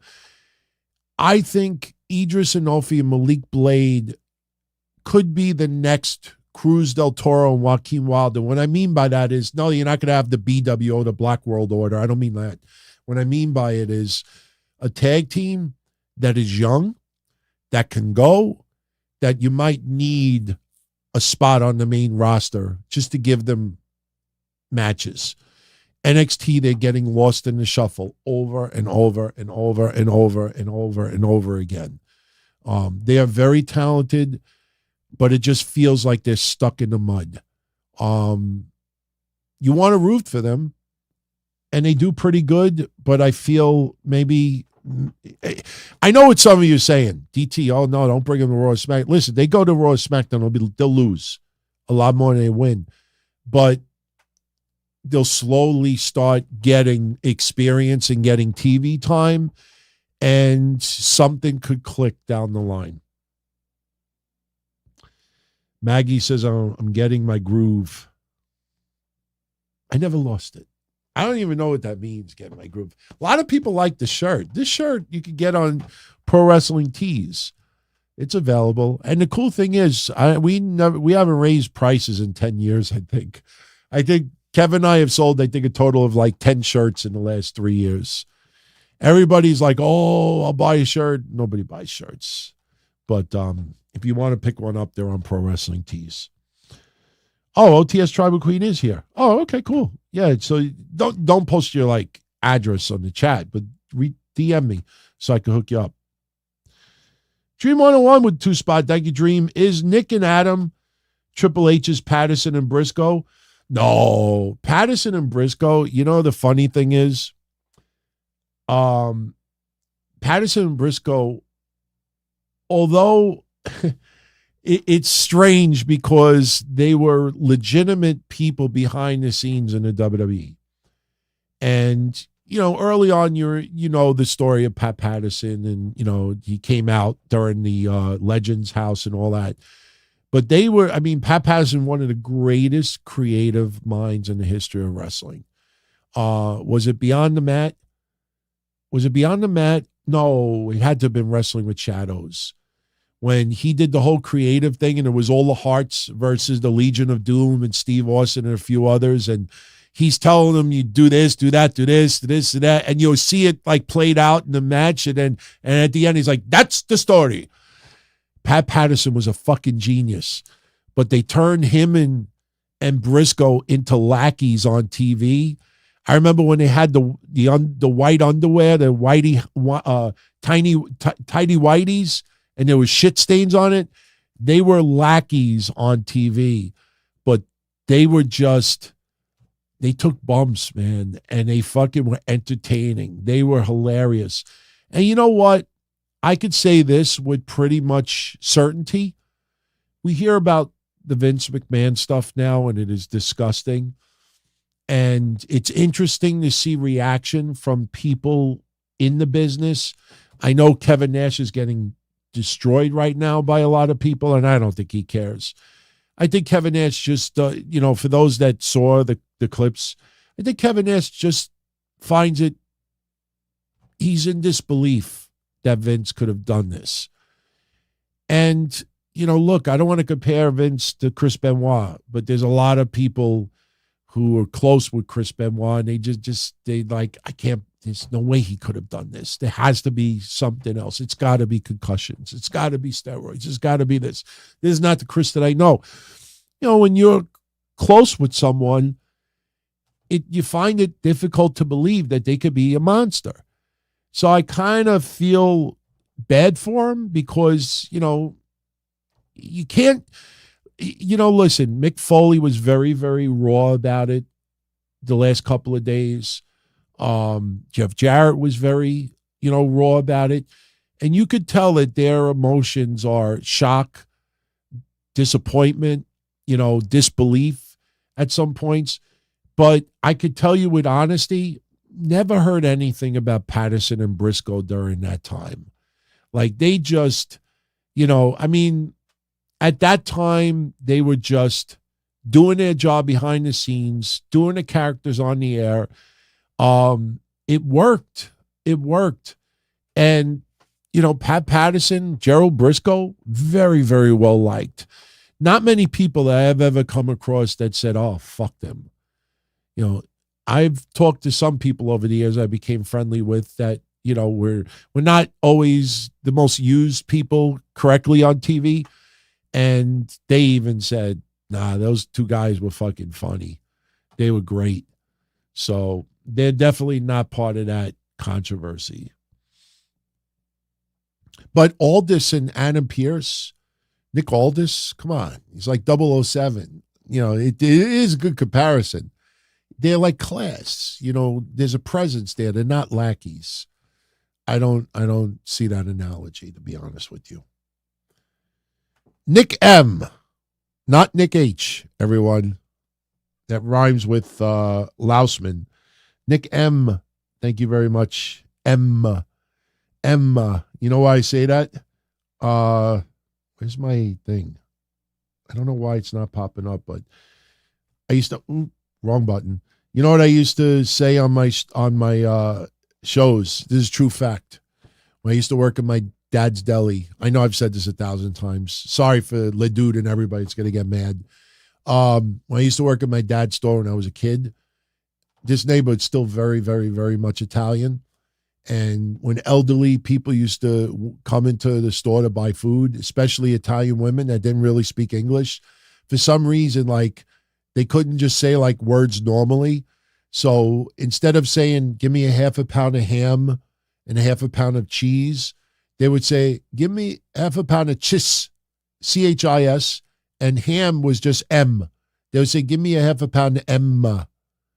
I'm like, Emma? Like, yes, half a pound of Emma is ham. So, why we got on that, I have no idea. Nick, is The Rock a heel for the long haul, or will it be a temporary thing? Maybe he screws Roman somehow at Mania, which sets up him and, this is cut off. Oh, okay. Setups him and Roma for 41. Yeah, we talked about it at the beginning of the show. Even when somebody earlier brought up Austin, Michaels, Tyson, Rock is going to be a heel going into WrestleMania. He has to. He has to. I understand because the Rock of today, the celebrity, the United States UFL or whatever it is now, movie star, does a lot of charitable causes. The Rock's a good guy. But as wrestling fans, the biggest mistake was the perception that he was going to take Cody's spot. That was deliberate. So as a wrestler, as long as Cody is still chasing his story, Rock, I think, will be a heel.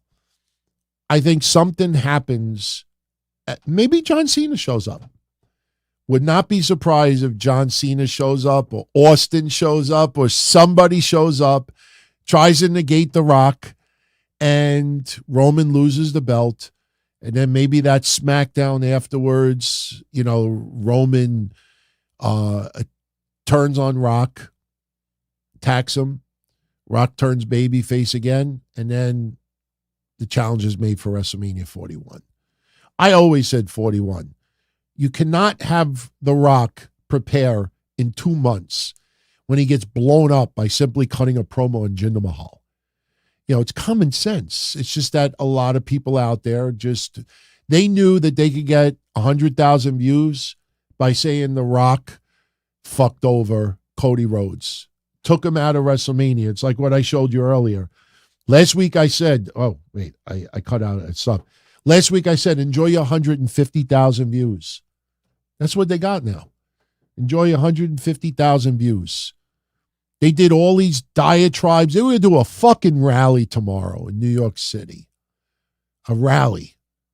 I mean, I wrote online, there's rallies in New York City for world peace right now, for Palestine and Israel to stop fighting. And this guy in his fucking B. Arthur robe is on there fucking acting like a 10-year-old. We're going to have this big Cody thing.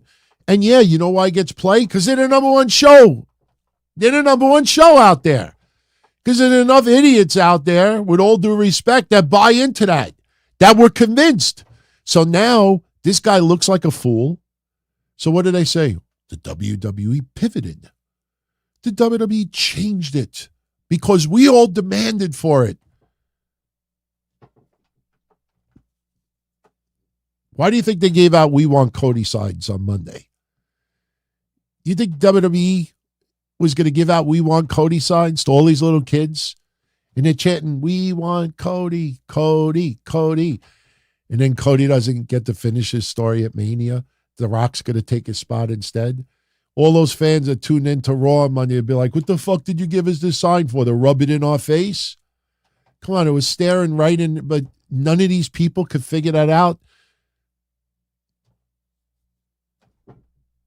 Tristan is asking, how much is a channel membership? Here, there's two tiers, $2 and $5. Both of them, you could be part of predictions, challenges. Both, you get the Patreon show I do. Both, you get the DTKC show. You get the YouTube version where we splice like 40, 50 thumbnails with it. We're going to be putting little video clips of other things as we go along.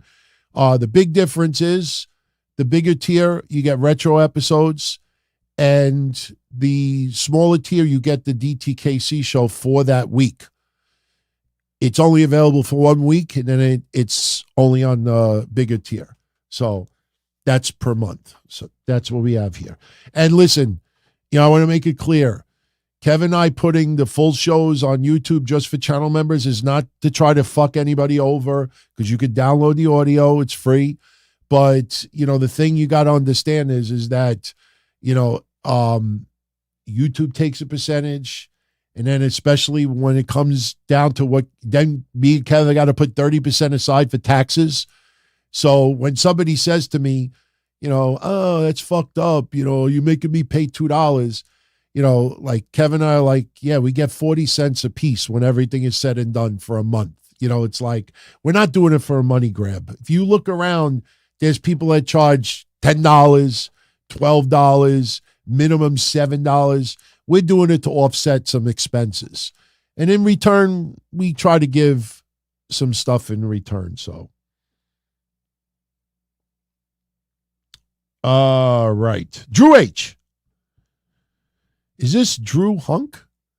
Is this DM Hunk in the chat? That kickoff event was probably the best non-wrestling show I've seen WWE ever do. Anything you could think of that comes close. Maybe some of the WWF MTV stuff in the 80s.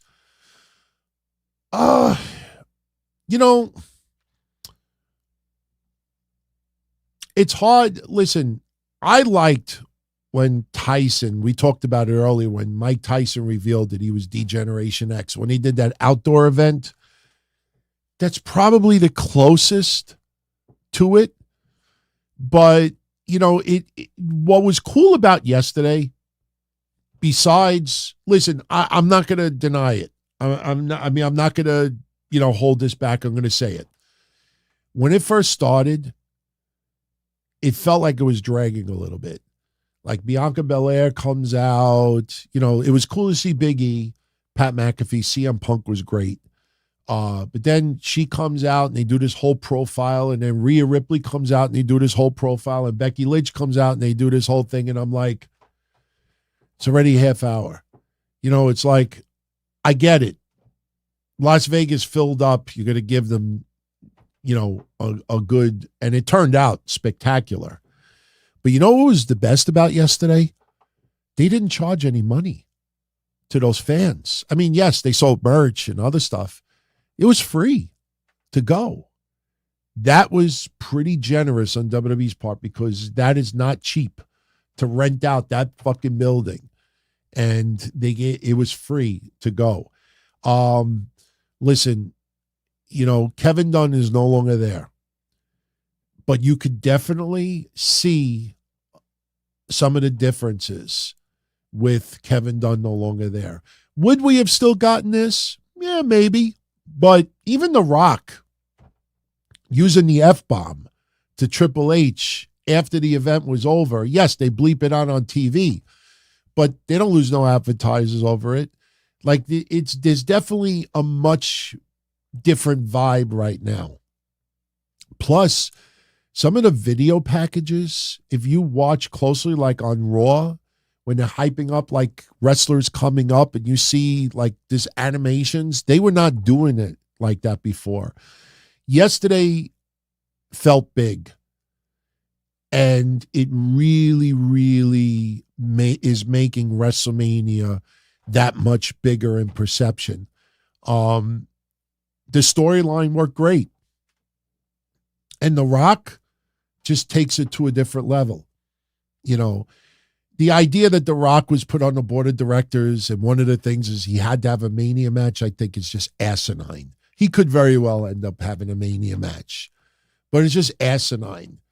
That you have to clear that with like your stockholders. You have to at least let them know, hey, we gave this guy $30 million in a WrestleMania match to put him on the board of directors. You think every stockholder is happy that The Rock is on the board of directors? Not for nothing, the XFL failed. His Hollywood career recently has not been all that spectacular. The Rock has actually lost quite a bit of money.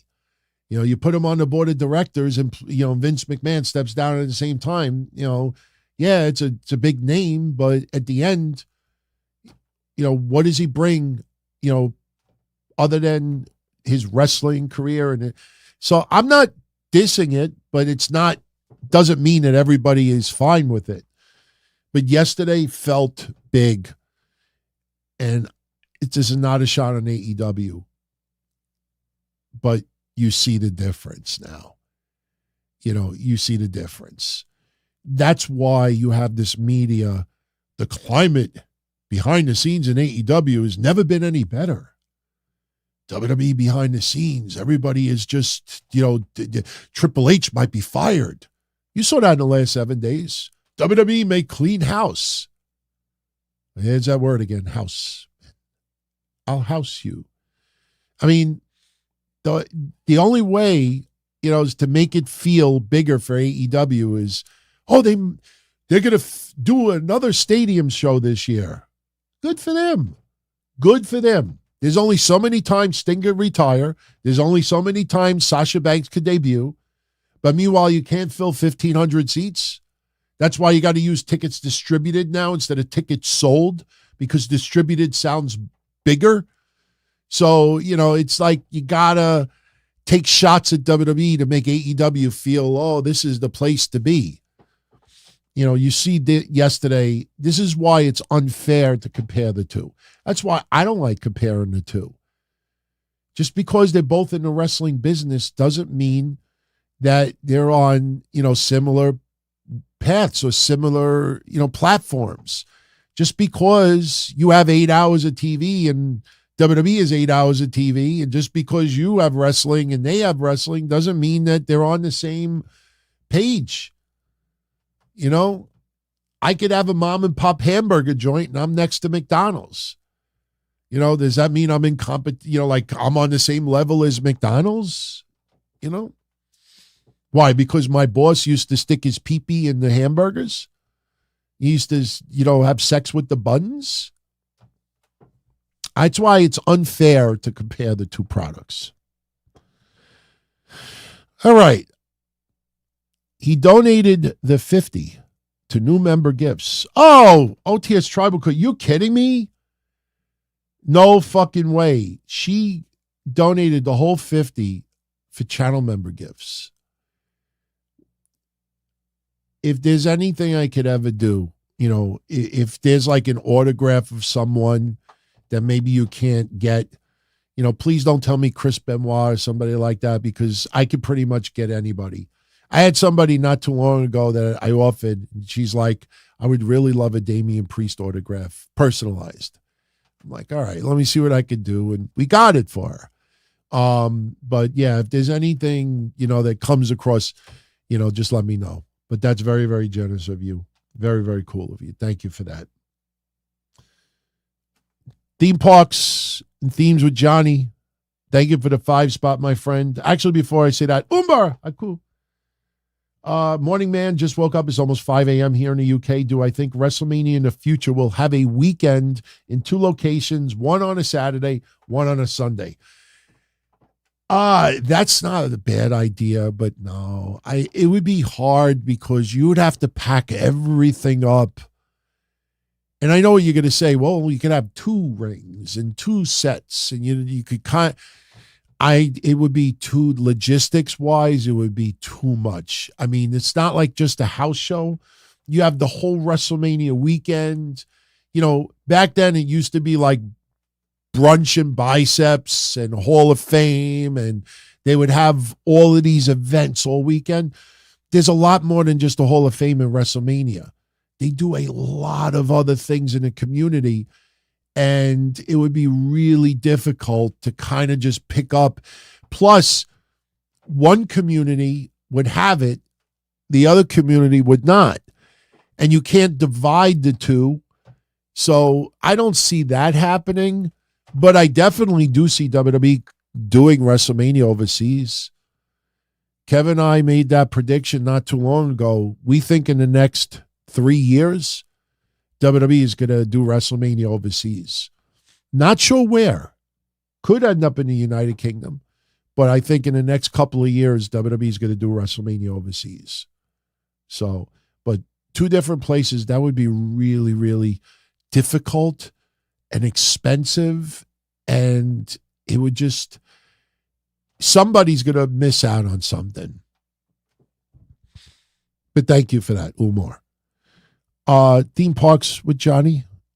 Thank you very much for the 5 spot. CM Punk saying that Cody should punch The Rock in the face when he was standing on stage, then looked at Punk was funny.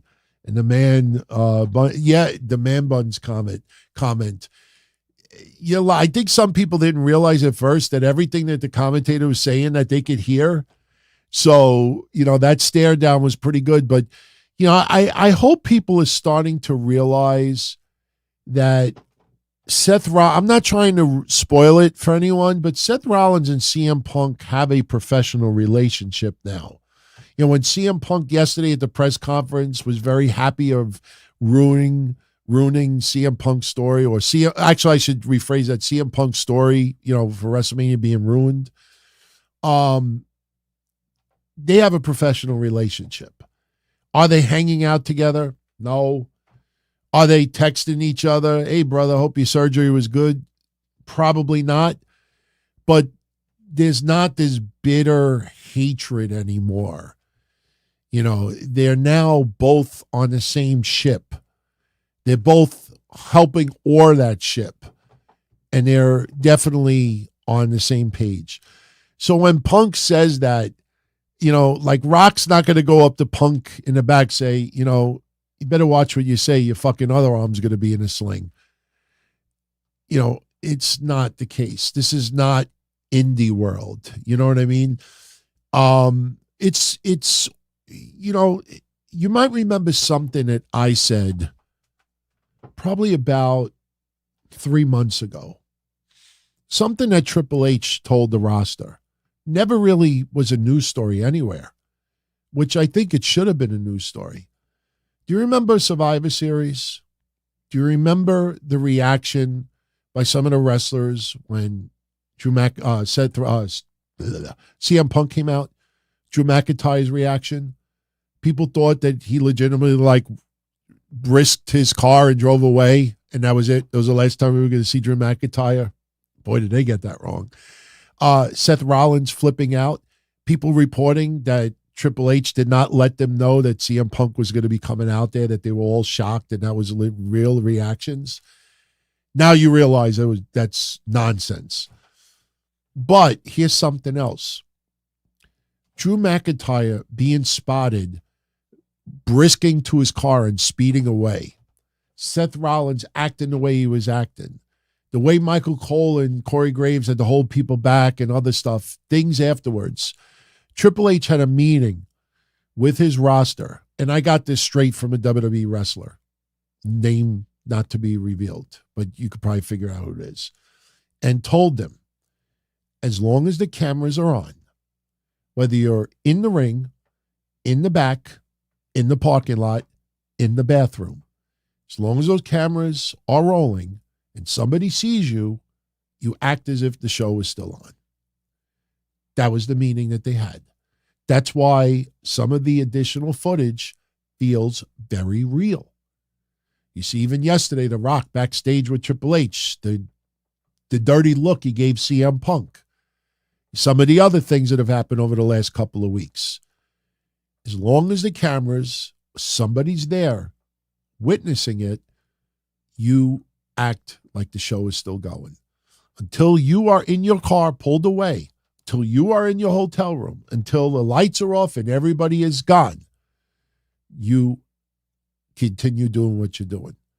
That's that's a legit meaning that they had last year in the early winter time, late fall, early winter time. And you see it carrying over on TV now. And it's a beautiful thing. It's a beautiful thing. It's kind of hilarious to see some people really buying into it. The Drew McIntyre stuff was great. And at the same time, it was pathetic because a lot of the people that we've been trashing the last 7 days, go on their channels and type in Drew McIntyre. They were all reporting. Drew McIntyre walks out on WWE. You fucking liar. You hoard out your viewers because you wanted a little ad revenue. Drew McIntyre did not walk out on WWE. So. All right, we're at 2 hours. We're still going. Cause and effect.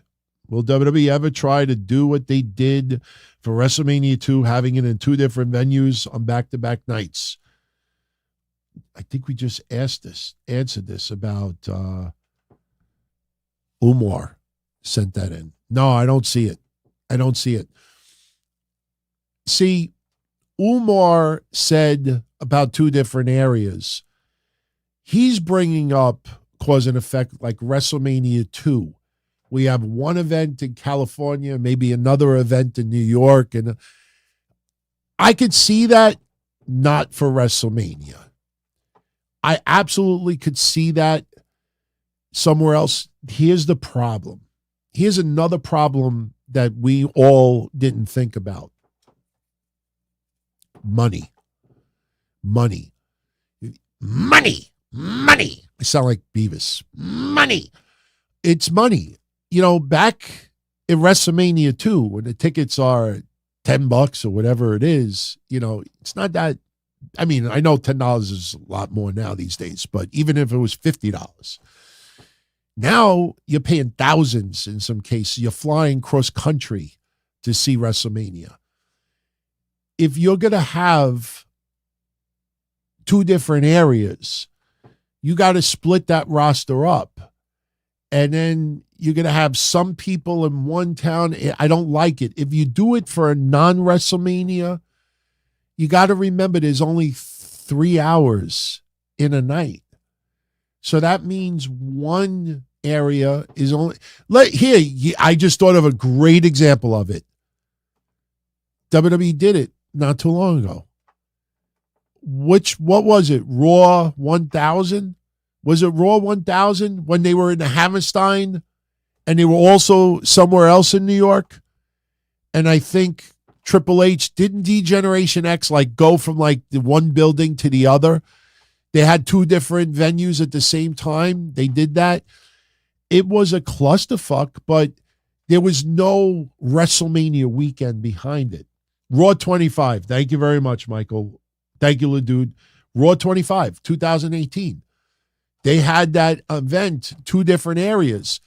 And it was cool to hear that, some of them got into a fucking limo or cab and raced over to the other building before the night was over and did that. Barclays Center, yes. And the Barclays Center and the Hammerstein are not very close to each other. Believe it or not, I had surgery on my back and my spine last week. I really can't show you right now, but yeah. There's just a giant Band-Aid right now because the bandage fell off. I'll show you the scar next week because they're going to clean it out, I think, Tuesday. But it was in New York City, Fifth Avenue, by Mount Sinai Medical Center.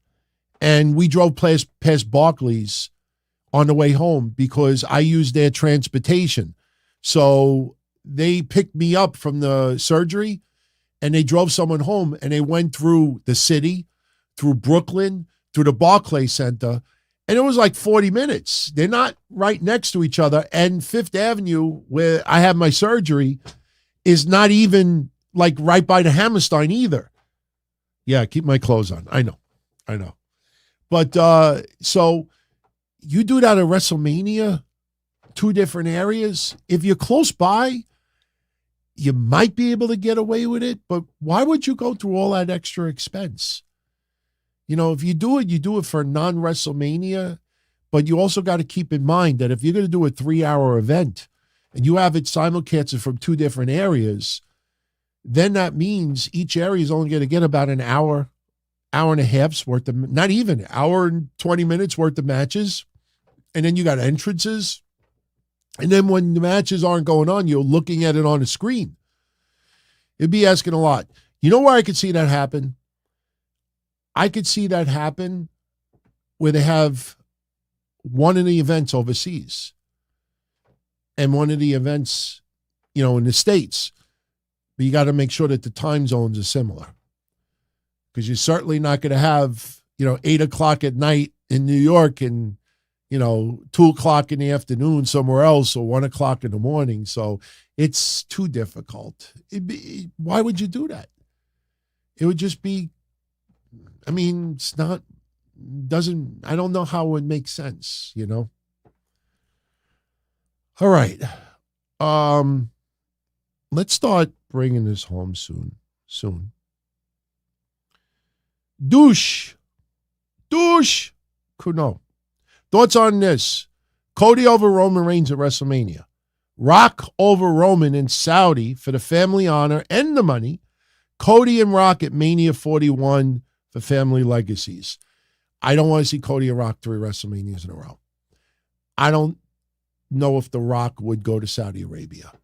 I know what you all going to say.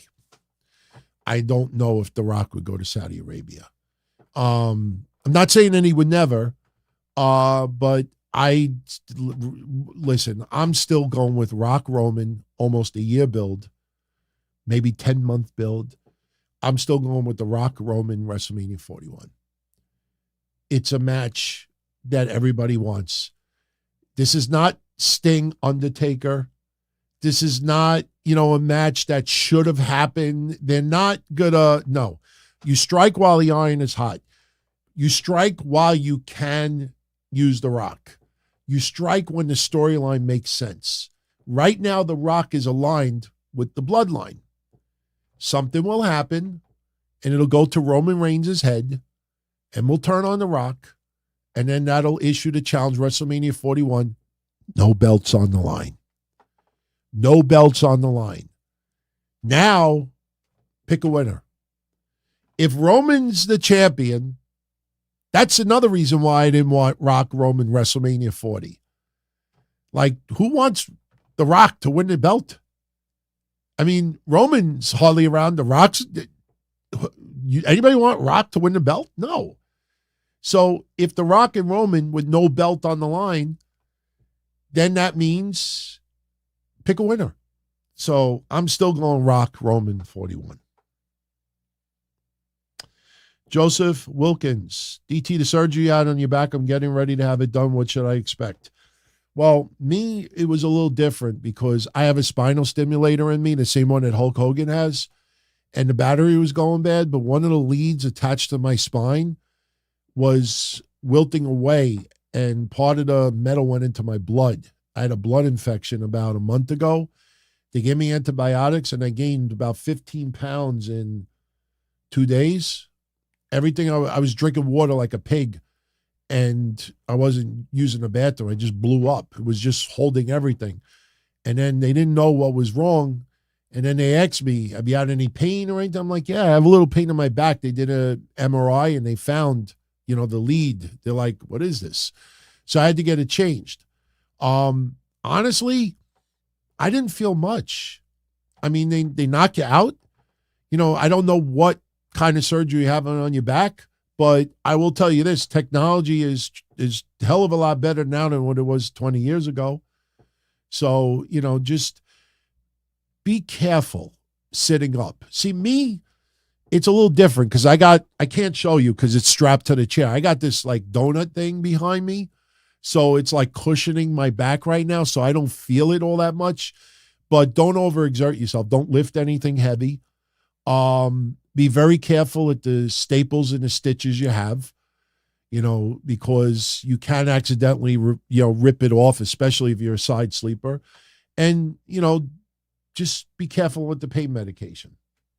So, he's saying the same thing with the back stimulator. Oh, I love it. I mean, I'm very happy I got this done. They changed the battery. I got a new stimulator, a new remote. Everything's awesome. You'll feel a lot better. It's not as invasive as you think, but, just be careful. Just take it easy for the first week, especially. Don't overexert yourself. Try not to bend. It's funny. You're getting old when you got one of these.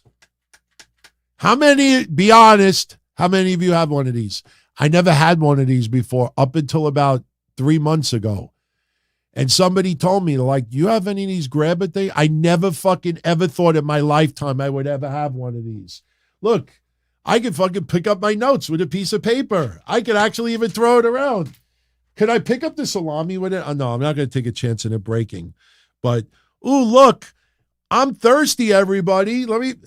I never in a million years, but I got to be honest with you. I had the back surgery. I'm walking around my house. I eat a cookie. I throw the wrapper on the floor. And my wife's like, what are you, pig? Pick it up. And I'm like, all right. And I pick it up with this Quest cookies. This is great, man. I should have had one of these like 5 years. Get one of these. Especially if you have back surgery. Get one of those. They're good. They're like the ones on the street. You ever see people pick up the garbage on the street? This thing is good, man. Next week, I'm going to grab my little puppy by the tail. I'm going to be like, come here. No, I wouldn't do that to her. I can't believe it. I hate the Bellas. Nothing personal. I hate the Bellas. Now I'm going to have a dog for the next 15 years named Bella. Unbelievable. If she ends up being an idiot, I'll probably add like Bree to the name or something. So I'm kidding. All right. Let's see. Theme parks and things with Johnny. Thank you, my friend, again, for the love. One thing I would love for either AEW. Wait, we got to get this on the screen. There we go. One thing I would love for AEW, WWE do is to have a spring break show or SmackDown or Dynamite surrounded by pools like WCW used to do. That was fun. I could see AEW doing that. I absolutely could see AEW doing that. I think that would be a fun show. College campus? Yeah, I understand we had COVID for a couple of years. Why isn't AEW going more to college campuses? Fuck the stadium shows. Why wouldn't you go to college campuses? Spring break. I mean, I get it. Like in 2024, it's like, oh, Rock and Rage or Cruise. Like, you kind of got to be a little more careful about spring break now because you don't want to show like people like getting drunk, and plus you don't know how people are going to react. But you would think that they would try to maybe target that audience a little bit more. Because, listen, when WCW was doing it, not everybody was a WCW fan. But, they saw a whole bunch of people similar age hanging out, drinking, having a good time, and they all went. Plus, you would think the goofy antics that AEW does with the concession brawls, with the stadium stampedes, you mean to tell me that you're not going to see like somebody get thrown in a pool? I mean, a lot of the WCW stuff was kind of dopey, but you remember it, I like that idea.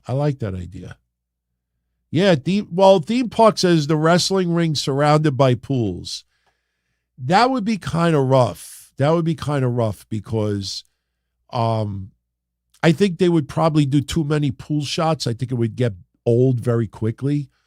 If you did it a little different, like if you had like hot coal or like molten lava around ringside, that's what I would do. Have Moxley do it. Have Moxley fight some dumb fuck from, Japan that used to love FMW and let them fight with like hot coal around ringside. That's what I would do. Put sharks in the water. I think if they did that, I think they could do something like that in Florida.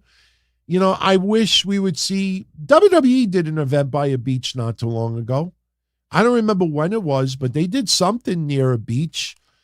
I don't know. It's definitely something that they should consider. I hope AEW starts booking smaller venues, though. Like this idiot that reported this week that AEW is going to book another stadium show. Like everybody thinks, oh, now everything is great in the world again. I'm like, no. I mean, that's the opposite. It looks worse. Like, oh, we filled this stadium show. Now you got to make somebody get married or somebody have a baby in the ring. Like there's got to be some extremely out of the ordinary, major different event in order to get that kind of crowd. How's about book a small venue and do a fucking solid show? That's it.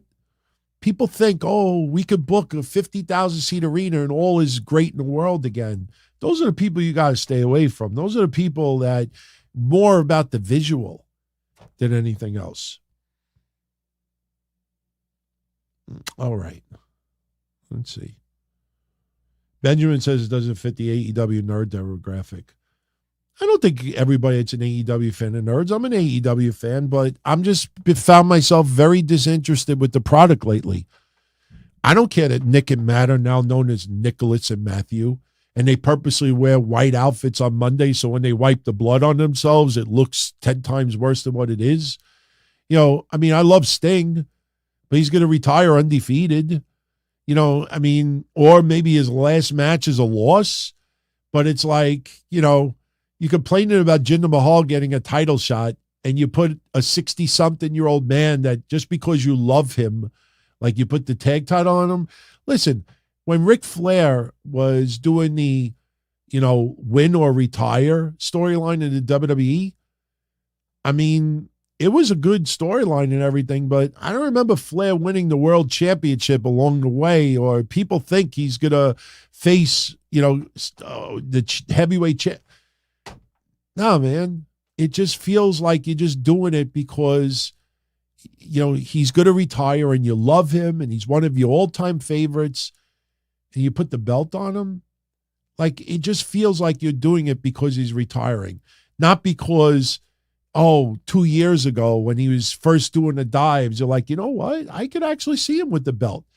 Just a lot of things feel like they're being done, out of love for fellow workers, and that's cool and everything, but you see some of the matches on TV, like you know for a fact some of the matches are happening on TV because I always wanted to wrestle Adam Copeland. All right, you could have a match with him. Oh my God, my bucket list is I got to wrestle Sting, or at least take a bump from him. Okay, we'll give it to you. Like, you don't just give bucket list wishes simply because, somebody works hard in that company. A lot of what I see on TV, I am not interested in. Not at all. And that's a shame. That's a shame.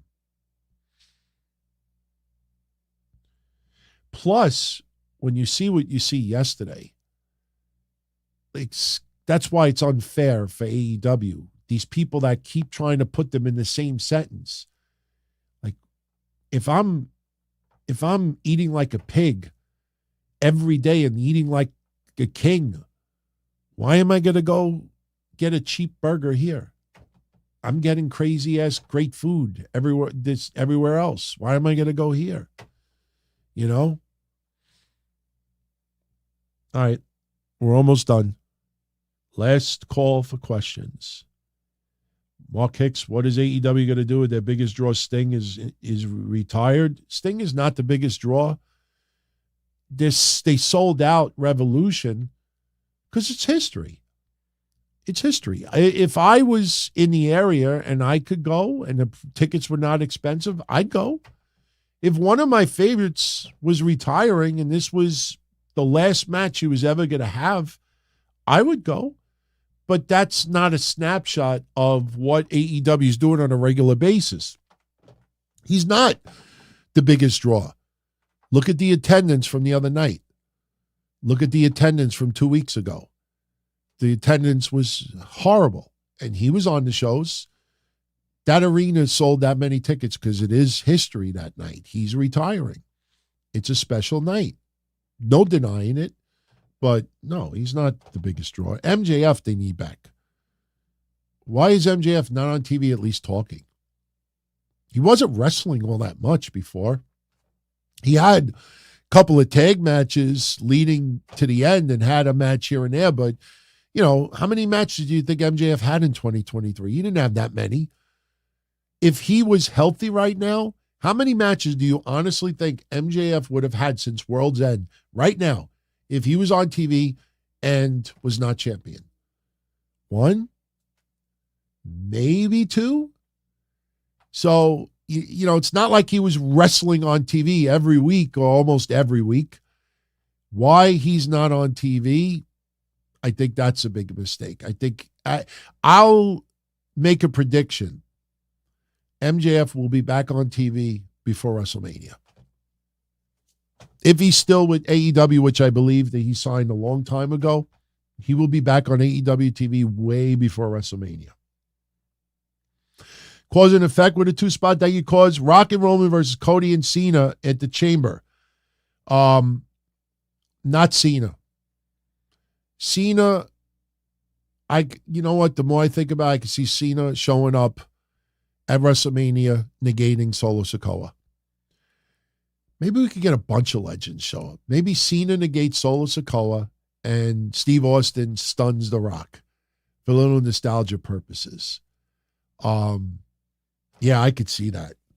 More I think about it, I could see that. No, I don't see Rikishi showing up giving him a stink face to somebody. Rikishi wants to be on TV so bad.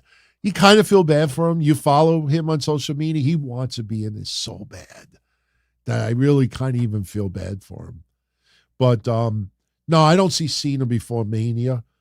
Scott D'Amore, TNA, we brought it up 3 times tonight already. The bottom line is TNA needed fresh eyes on the product. Their ratings are right back to what they were last year. Plus, they're down Naomi, they're down Deanna Purrazzo, and some others. And the ratings are going in the wrong direction. Last week's rating was pathetic. In fact, you know what? Before we wrap this up, I'll take a couple of more questions, but before we wrap this up, let me go back to Spoiler TV and let's see if the rating came in. Because usually about this time, the rating would have been in already. A lot of you don't know, but, still no. They're a little late tonight. Usually by 11 p.m. Eastern on a Friday night, they have the Thursday ratings. Last week, Impact didn't even make the 150. Impact's demo was 0.006. SmackDown does 55 times more 18 to 49 compared to Impact. Shout out to Blue. Hasn't been able to tune in live for a while. Glad that I am live. Yeah, we once a week right now. I mean, I'm live on Patreon on Tuesdays. But yeah, as far as video right now, it's once a week. There'll be some special episodes coming. We're going to consider doing a Sunday here and there. Even if we do a Sunday once a month, twice a month, we'll see. It's not going to just be Fridays. But, Mondays, understand Kevin and I are still getting back in the swing of things. We did some special episodes in 2023, but it is much different when you're carrying conversations from a week before. People are looking forward to the following week. People know that every single week they will catch you on the shows. It's much different than us doing a show once a month. So we are doing a lot of prep for Mondays, plus for the YouTube side of it for channel members. Now for chapters, for the topics we discuss, we put thumbnails with the person or persons or the topic that we're discussing. So if you're watching the YouTube, if you see Scott D'Amore on the screen, we're talking about Scott D'Amore. I figured it would be a fun, different way than just putting a timestamp. So now you visually will see certain things. We were talking about a lot of NXT stars. We put up some sexy photos of Lola Vice and Roxanne Perez and a few others. So, you saw it towards the end of that last week's show. I was putting thumbnails every few seconds. So that I kind of like, I want to build on. Plus, if we get more TikTok videos of some of the wrestlers that people haven't seen, I could add to that as well. So, Isaiah, do I see Asuka turning on Io and feuding at Survivor Series? Well, Survivor Series is not until November. I don't see that right now. I see Io, Kyrie, and Asuka remaining a trifecta for a while. You don't have many 3-women cliques out there, but Zelina teams with Shotzi, and Shotzi will team with Bianca, or she was with Charlotte. By the way, how did you all like that stat that I threw out there on Monday? In 2023, after Charlotte lost the championship to Rhea Ripley at WrestleMania, Charlotte Flair in title matches for 2023 was 0-30. For everyone out there that always says that Charlotte, she's got to always have the belt, she was 0-30 after WrestleMania 39 for 2023. That's just title matches. She lost to Shotzi several times. No, not Shotzi. She lost to, might have been Shotzi. She lost some matches that you would be like, her 2023 record was horrible. She 0-30. That's why when people say, oh, she's always going to have the title, I think of 2023. I'm like, nah, there's more to that than you think. Charlotte will be back. Charlotte's going to be back a lot sooner than people have projected. We've talked about that for a couple of months now, for at least 2 months. Charlotte, 2 weeks later, was already doing squats. Her tear was not as serious as people reported. Charlotte Flair will be back by the summertime. Easily. Barring any setbacks.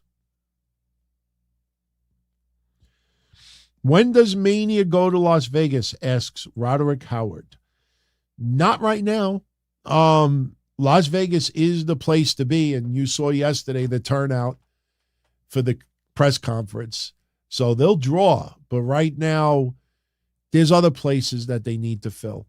A lot of people think 41 is going to be Miami. Some people think that Mania could be coming to Wembley in the next couple of years. Some people think that WWE is seriously considering bringing it to Saudi Arabia, that Saudi will give them insane money to be there. There's other places that they're going to go first. Las Vegas, I'd be surprised if Las Vegas is one of them in the next 5 years, but anything is possible. Anything is possible. Okay. Will is asking, does 0.006 mean 6,000 people? No, that is a percentage of the overall rating. It's I can't give you a specific answer here, but I'll say it like this. Getting back in the day when we used decimal points for overall ratings, we would say Raw did a 3.4 and Nitro did a 3.1. It is based on the overall viewership for the night. Like 3.4 didn't always mean, let's say, 2 million viewers.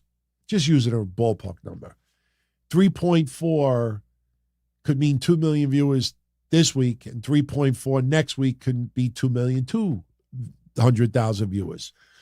That's why, if you notice, and I brought this up before, as far as I could remember, I always wanted to be a gangster. No, as far as I can remember, it was TNA's nosedive in the ratings is what led to reporters using overall viewers to make TNA seem bigger.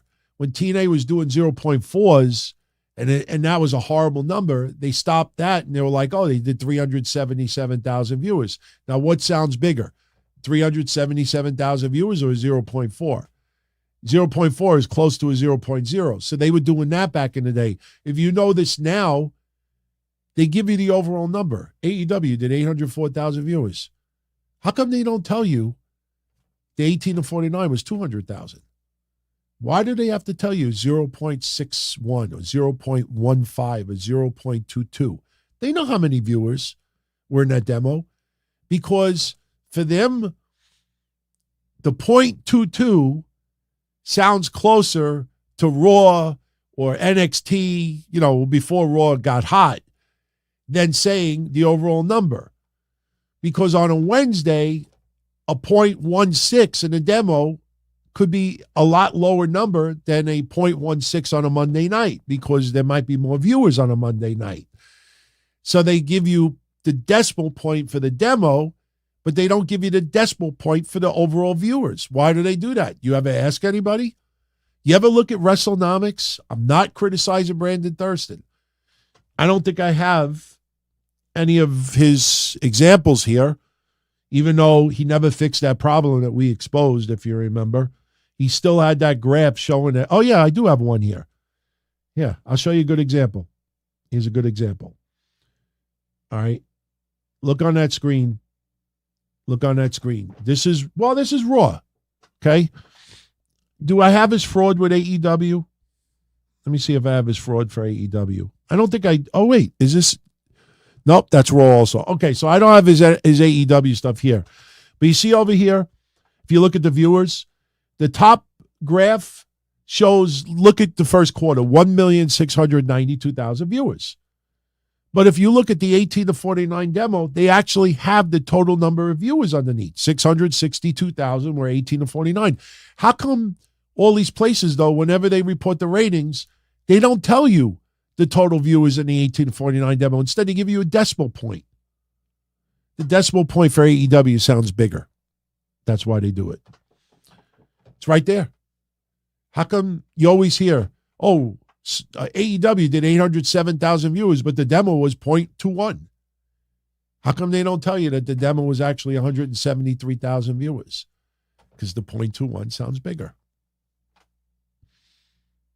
I appreciate that a lot of you find that interesting, because some nights people are like, oh, I hate stats. Could Minnesota have WrestleMania in 2025? Sure, but I have a feeling it's Miami. I have a feeling it's going to be really warm climate, rock, area where he'll get cheered bigger, especially if he takes on Roman. I'm not saying I'm going to be right. I'm not predicting. I'm not giving news. My gut feeling is Miami. I don't think California. We just had Hollywood, and Rock was not there. I think it's Miami or overseas, or maybe Vegas. Maybe Vegas. Minnesota would feel like out of nowhere.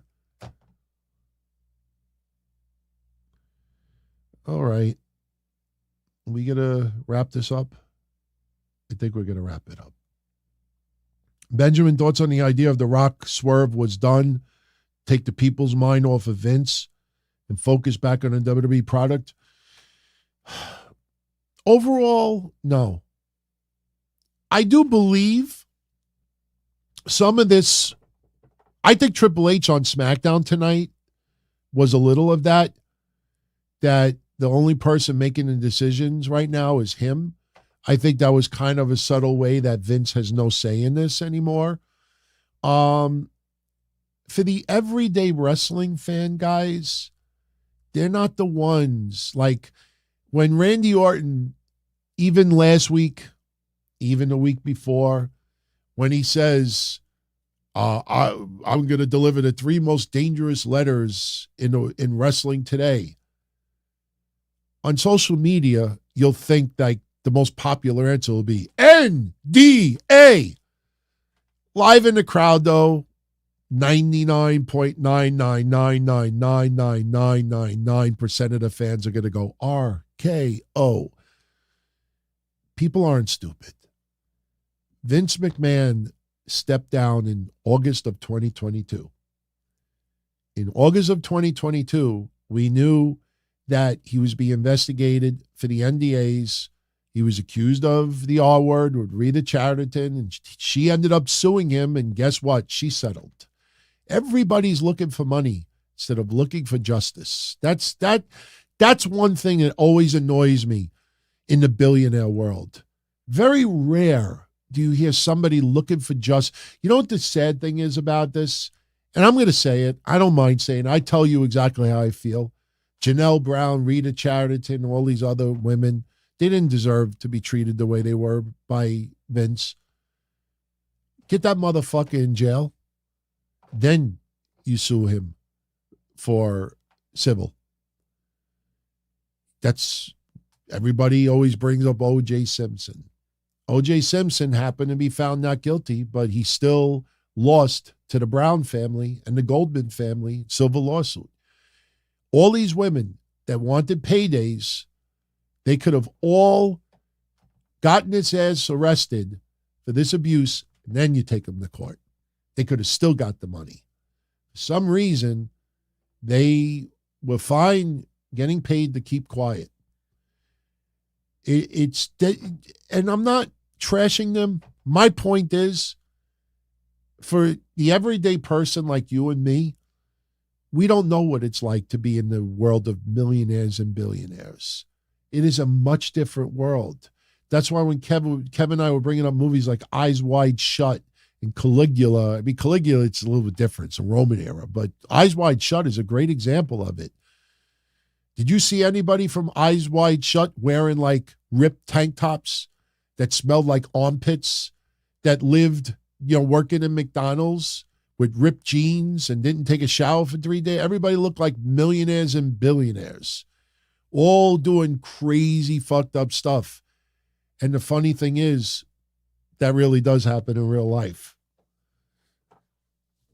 We don't understand the world of millionaires and billionaires. We look at some of these victims like our neighbor, like our coworker, like a cousin, an aunt. We look at them like somebody vulnerable, like you would never dare. I got a lot of heat when I posted that Love Connection thumbnail where Reed is looking at Vince's money and she's got that look like, I want that. But in the end, that's what happened.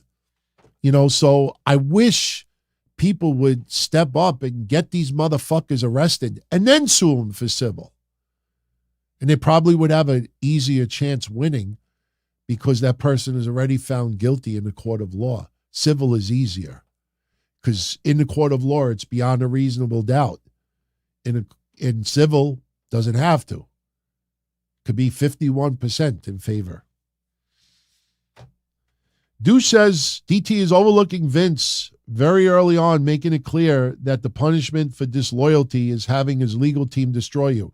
Name me one woman who his legal team is destroyed. I think that's my sign to Jet. For everybody on audio only, I don't know if video could still see me. Yes, you can. I was buffering a little bit. I think that's the YouTube gods telling me, DT, you've gone 2 hours and 35 minutes. Shut the fuck up. Enjoy your weekend. It's almost 1 a.m. Obviously not putting a detailed synopsis tonight, but we got to figure out what the main topics were just to bring everybody in. You know what was interesting? Last week, we did a great show. And I'm very proud of last Friday because we shot down The Rock taking on Roman. And we ended up being right. Lucky guess. But I put like a 3-sentence synopsis. It got more downloads and views than any other sit down that I've done in like 2 years. So I realized that typing long synopsises isn't going to get somebody to be like, I got to tune in this week. So we put just the overall, like what we talked about. Talked about SmackDown, the press conference, little Ashley Massaro, Scott D'Amore, and a few other things, just the overall. But I appreciate you all. I really do. And I want to thank you very much.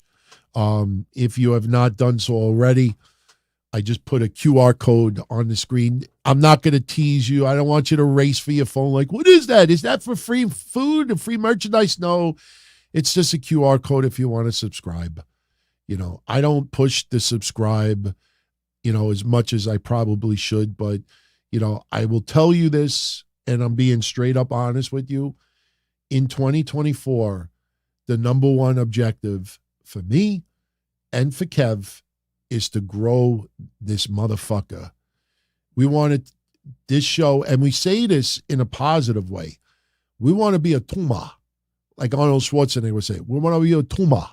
We want to be the tumor of all of these people out there that have decided that hits, views, money, ads, then trust me, I want all that too. But they have decided that, clickbaiting and playing on people's emotions, knowing that a story is untrue, that has become the most popular. And like I said, I have nothing against this guy personally, but I cannot accept the fact that this motherfucker is the number one wrestling show above Jim Cornette. And I look at topic after topic after topic, and I read that stuff, and I'm like, are you fucking kidding me? Is that what people truly want in 2025? I'm not trying to start a war. They do what they do very, very well, and I commend them. And they are fans of wrestling. They love to see wrestling expand and get big. I admire that. I'm not crapping on them. I'm crapping on the concept that when something looks like shit and it smells like shit and it tastes like shit, and then you tell everybody that it's ice cream when you know it's shit, that's where I have a problem with it. But I'm not the police. All I can do is put my shit out there. Kevin and I put our stuffs out there. And if you like it, then you download it. If you like the channel, you subscribe. It's free. But I stress dtkcshow.com, dontony.com, download the episodes, because that chart, we want to grow. We want to get back to number one. Of course, we want to show ourselves that we still got it and we're still good at what we do. A lot of you are newer, and a lot of you were not around before Cornette started. Before Cornette, we were number one for years. Not every single week, but we were number one for years. And Kevin and I intend on getting back there. And let me tell you something. When you get DMs, some of you know some of the names. Some people that are in WWE, some people are in AEW, some people that aren't in either product anymore. And even up until 2 days ago, getting a DM from someone like, DT, Kev, brother, keep doing what you're doing. It's a breath of fresh air to see, what you guys are doing. Just keep eye on the prize. There are people out there that are tuning in. So we want to grow. The only way we could grow is, download the shows. You want to subscribe here. Tell a friend. You want to join our Patreon? That's awesome too. Patreon.com/Don Tony. You want to become a channel member here too? That's cool also.